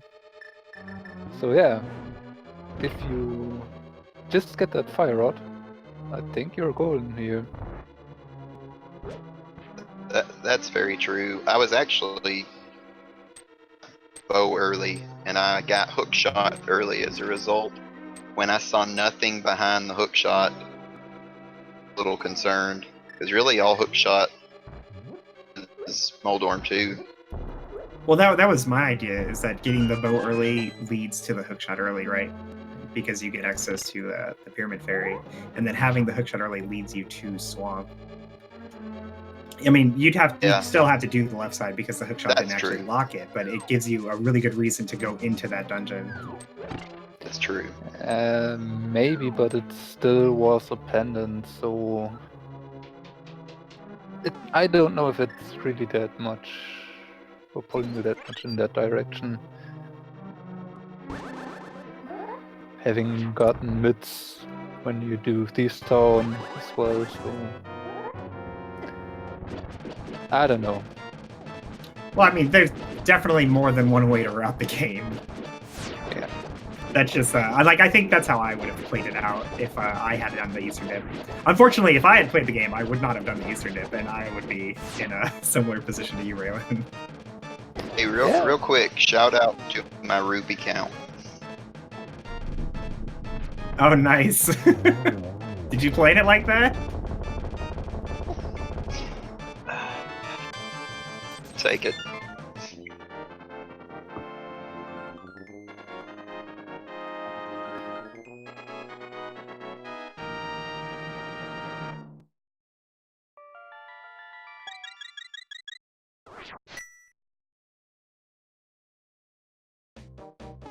And yeah. I mean, sometimes that's how it plays out, right? You decide to do one thing, you should have done the other thing, and because of it you lost location, and that's rando sometimes. Yeah, Next absolutely. time. Rando gonna rando. Maybe the next time the fire rod is actually in Turtle Rock, I do that Galaxy Brain play by doing by going up there again, and I play it better. Who knows? Yeah, I mean, I look at the way like Ravis routed the seed, right? And like a lot of the stuff he did, I'm like, oh my god, I would never do that. But everything just kept paying off for him, and I just have to keep telling myself, well, it's paying off for him now. But if he does this in a different seed, and then it doesn't pay off, and the way that I route is better, and maybe we swap places on a completely different seed. And it's just rando. Rando is random, hence the name, right? Right. Yep, that's what I would say as well.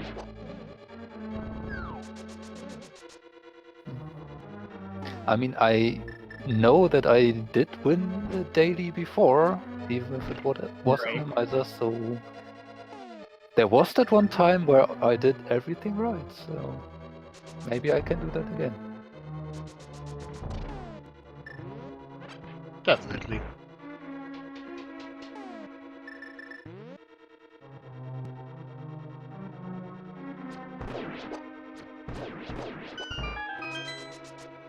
I think that's everything from me so far.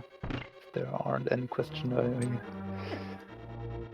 just want to say thank you to commentating and tracking as always. Definitely our pleasure.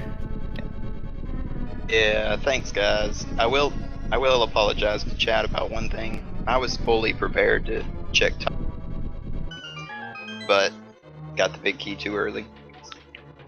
You can't just open two chests and say, I wanted to check tide room. You gotta go tide room immediately.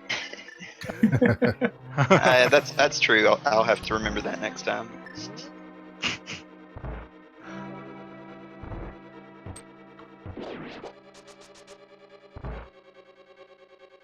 But yeah, big thank you to all of our runners, GFE, Raylan, Ravis, and Lemmy, who can't hear me quite yet because he's still playing. But it's a lot. It's a lot for these guys to put themselves out there and say, you know what, I don't mind 200 something people watching me. I don't mind if they see me make mistakes. I'm totally okay with that. I'm doing this for the people, and we really appreciate that, you guys. Make sure you show them your love. Go to their channels, hit that follow button. They deserve it. Definitely. We wanted, early on, I mentioned wanting a mean seed. I didn't want this mean of a seed. It was pretty mean. Definitely a mean seed. Some of our runners made it a little bit more mean for themselves. I'm not going to name names, but... GFE. Oh. Was I not supposed to? Oh, my bad. I do want to shout out our trackers too today. Literally Jen, Red Armor, and Math Girl all doing tracking for us. So that helped keep us straight because there was a lot going on in the races with everyone going in different directions and Ravis God routing the entire seed. So big shout out to our trackers. Some seeds are just they're not linear, but like the right call is just so obvious that we see everybody always going to the same place at the same time. But this one has been like so open, from finding that bow earlier to like going the early dips into swamp. Everybody's always going to different places. It's a big task for the trackers to keep track of it all.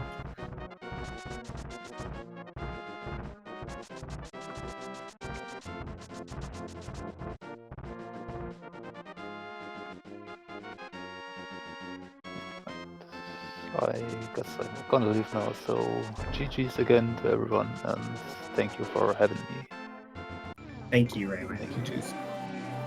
Yeah, also thank you for me, and thanks for commentating, tracking, restreaming, and stuff. I'm gonna hop out as well. So All right, see you we'll soon. see ya. Hey, GG's all. GG.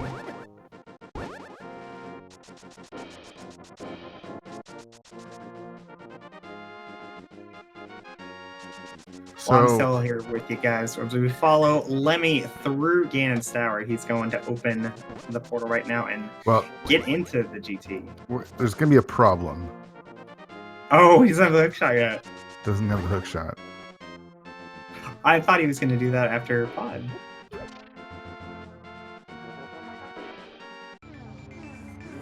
In that case, I guess he's just hoping it's in GT. Uh-oh. Now, Lemmy may be able to hover. You know, there are people other than Andy who know how to hover. It's true. I don't know if Lemmy's one of them. It would be interesting if Lemmy learned how to hover before he learned dark rooms, but everyone's got different unlikely. priorities. Yeah. Oh, I definitely know people like that who can't do like things that I consider like really, really simple and very impactful, but they can do things that are like crazy hard that save 30 frames. Yeah.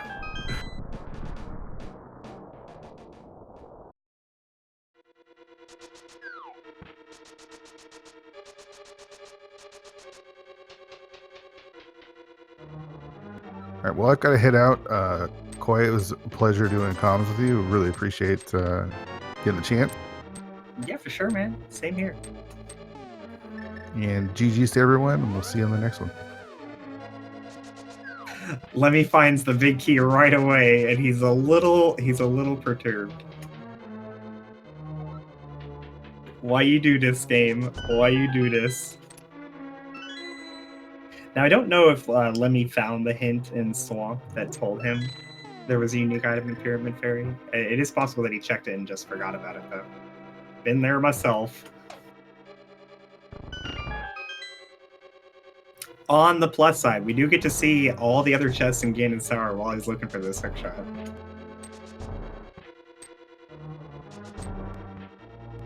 But apparently not Stalfos room. Interesting decision. Oh, because Stalfos room is hookshot locked, right? That makes sense.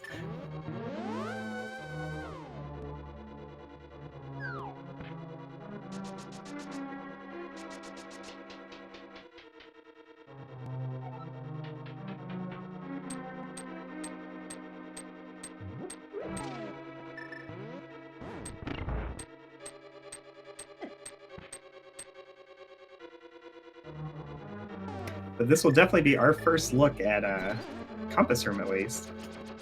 Oh, he's doing Tower Room first. Okay. I can get on board with this.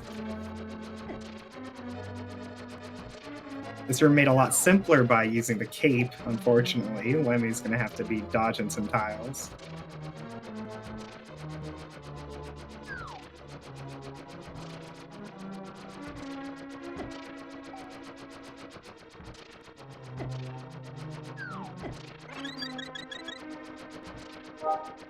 And while we wait for these tiles to finish spawning and trying to murder Lemmy, guys, just a quick reminder: follow these runners, follow them, go to their channels, click that follow button. They're doing such a great job for us, keeping us entertained in the daytime here. Show them how much you appreciate that. Go to their channels, click that follow button.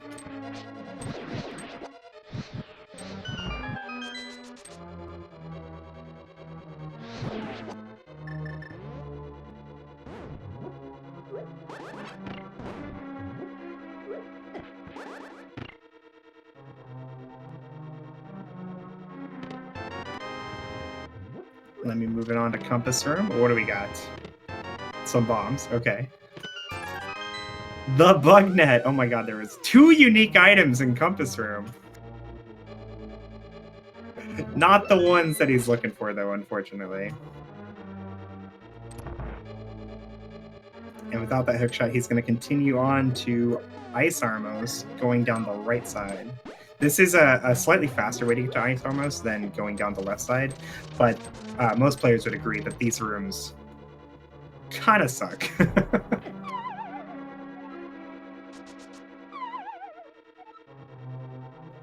Mean hard hat beetle knocking him off. This is a tough little dash right here to bonk on there without getting knocked off.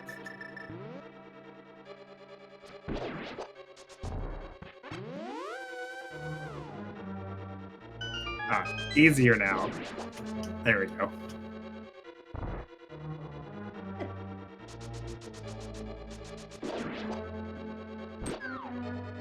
You can do a little bonk there vertically to avoid the damage from that fire snake, but let me also just take the damage. He's fine. We get a fake powder here? Nope.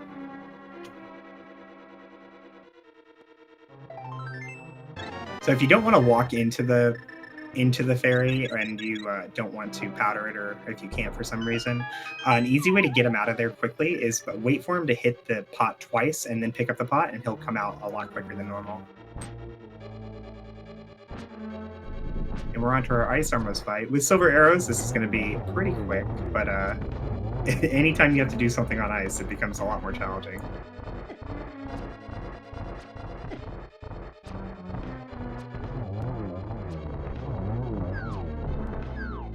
Just stay still, I'm trying to kill you. There we go. Alright, moving on to those Ice Armos chests. Are we gonna find the Butter Sword? No. No.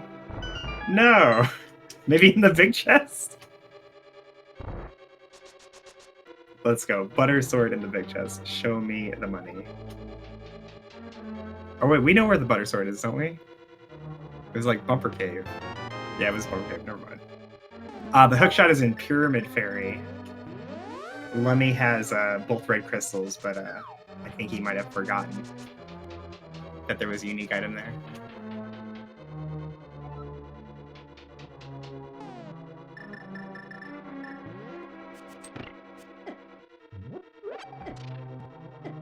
Lemmy's going up the gauntlet. Unfortunately, if he can't hover, this is just going to be a significant time loss. And considering how he opened every chest in GT, I kind of doubt at this point that he can hover. But it's okay, because most people can.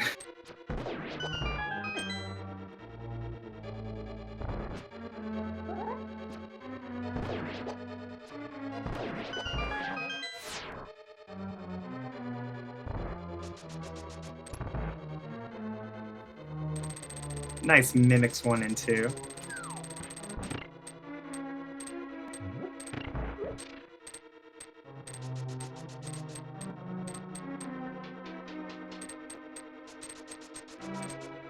Opts for a slower but safer way to get through the spike room.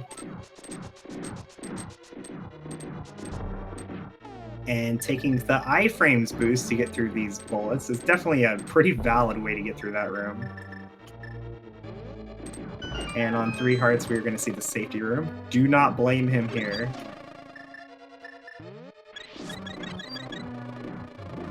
Safety room does cost time, but not nearly as much as the gauntlet does.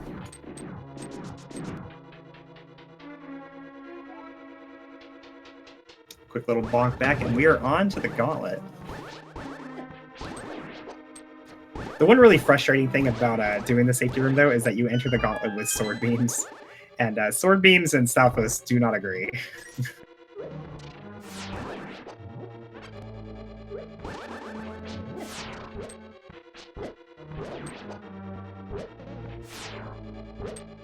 Beamo's helping out a little bit there.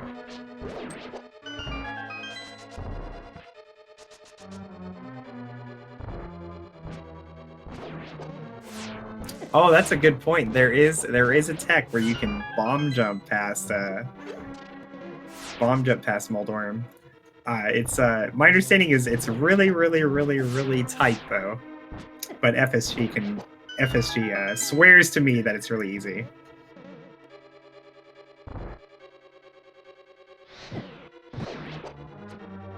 Sometimes though, I think that FSG forgets that he is FSG. And what's easy for him may not be easy for everybody.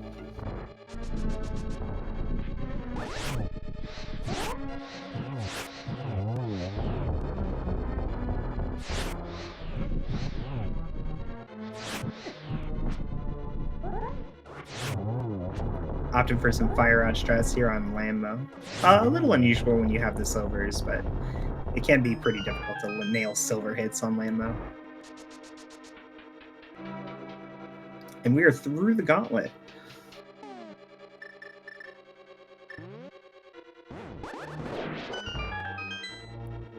The wizard rooms are some of the most satisfying rooms to do in the game. Nothing feels better than full clearing a room with a single Samaria block.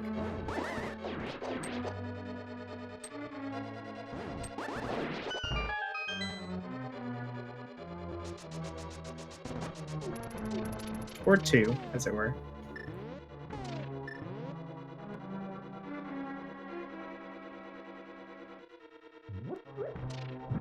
Alright, Lemon's a little low on magic. He's going to use the lamp here to light these torches, and the fire rod on the last one.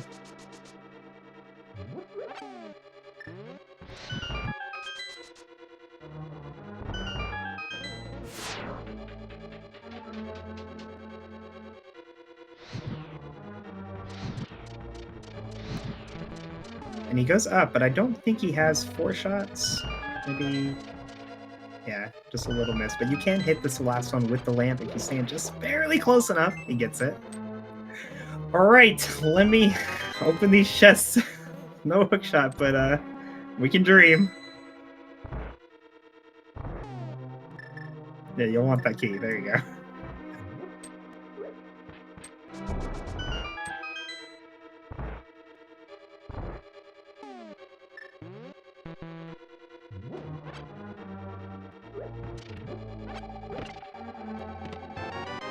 Not quite enough magic to powder. He could fake powder, but you know, he just wants the chest to find out whether or not he has to leave, which he does. Alright, time to learn to hover, right?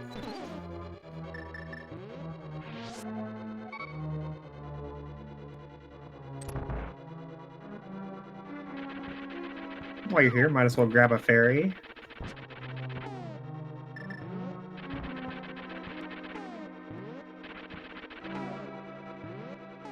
He's trying for the Moldorm bounce. Okay. I have no idea how to do this, but it's really hard, is my understanding. But it has to do with like rebounding off Moldorm at the same time that you get hit by the bomb, like gives you a little bit of extra distance or something similar.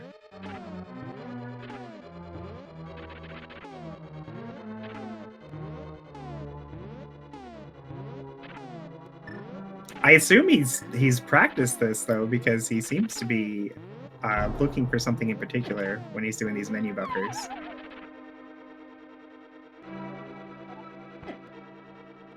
All right, attempt number 2, a no-go. He's got plenty of hearts and fairies though. He could do this for a long time.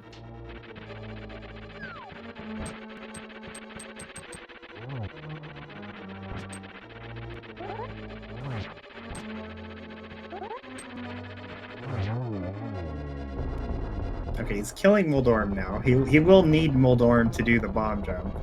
So maybe he's going to try hovering for us.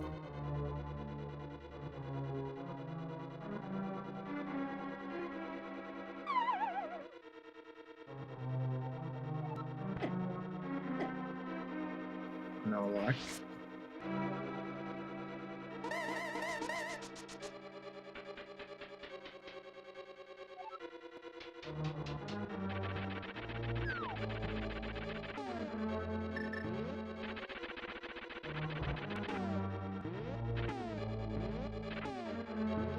Another attempt at the bomb jump. Oh, poor Lemmy. Didn't like the pattern he was saying. Yeah, he is down to 5 bombs now. So he can't do this, like, actually forever, but I think the wizards in the bottom room can drop bombs. I don't know if they respawn, though, if you were to kill them.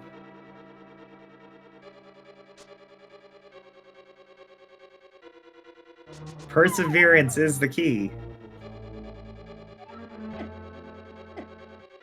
But there is more to it. Okay, I think he's running out of patience. Switches to the mirror. Time to leave.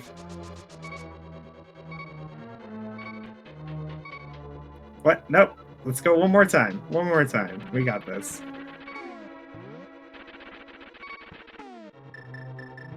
Yeah, it's just a really uncomfortable position for Lemmy. He knows that he skipped something, but he may not know where.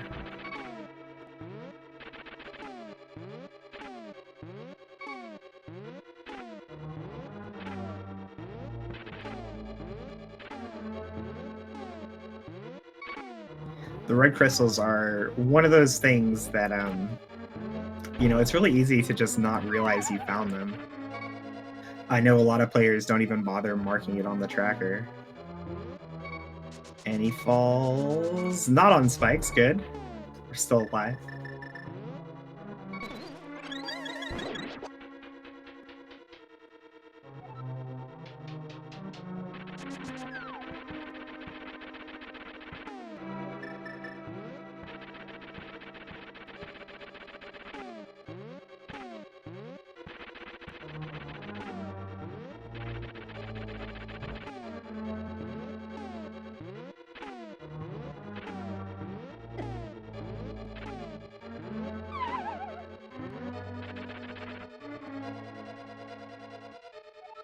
Moldorm being a big bully.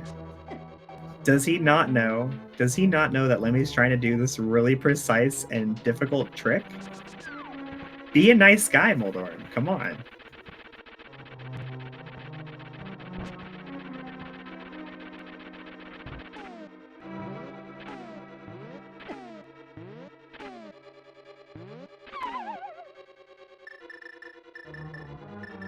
Ah, so rude.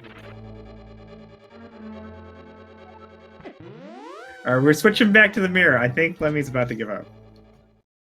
He gives up. Alright, we're leaving. We're leaving GT. Get out of here, GT. I don't like you anyway.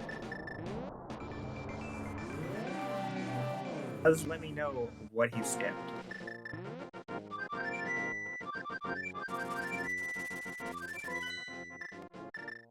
We're fluting away. Go to 4. We're going to... Not 6. Don't go to 6. Oh, yes. Okay, 4.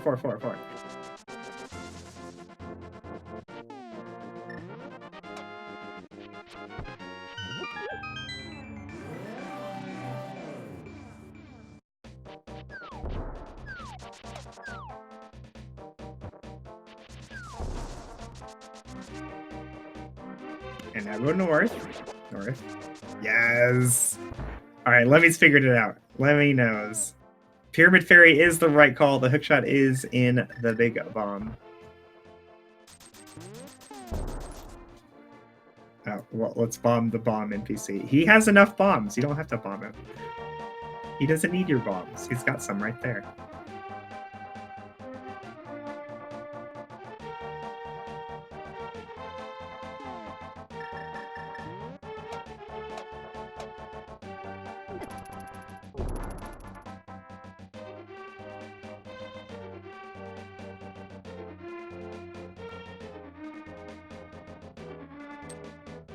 Get out of the way, Henox. We got things to do.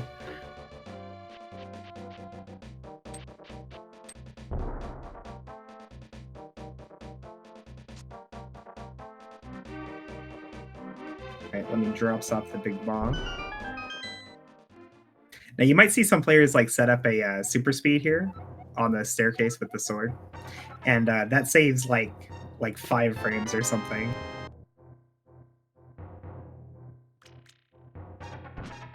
And that is go mode for Lemmy. GG. Unfortunately, guys, I can't stick around to the whole thing. So while I think Lemmy will finish it out and go do GT and kill the big pig, I think we'll just have to assume that's what happened. If you want to watch Lemmy, I recommend heading over to his stream to see what's happening. But for me, that's going to be a good night. Thank you guys so much for being here. Stay tuned to the Speed Gaming channels for more speed running fun. And make sure to follow those runners, the comms, and the trackers. Everyone did such a great job tonight, including Lemmy, who unfortunately skipped just this one location and lost a bunch of time. But that could happen to the best of runners. Thank you guys so much, and I'll see you later.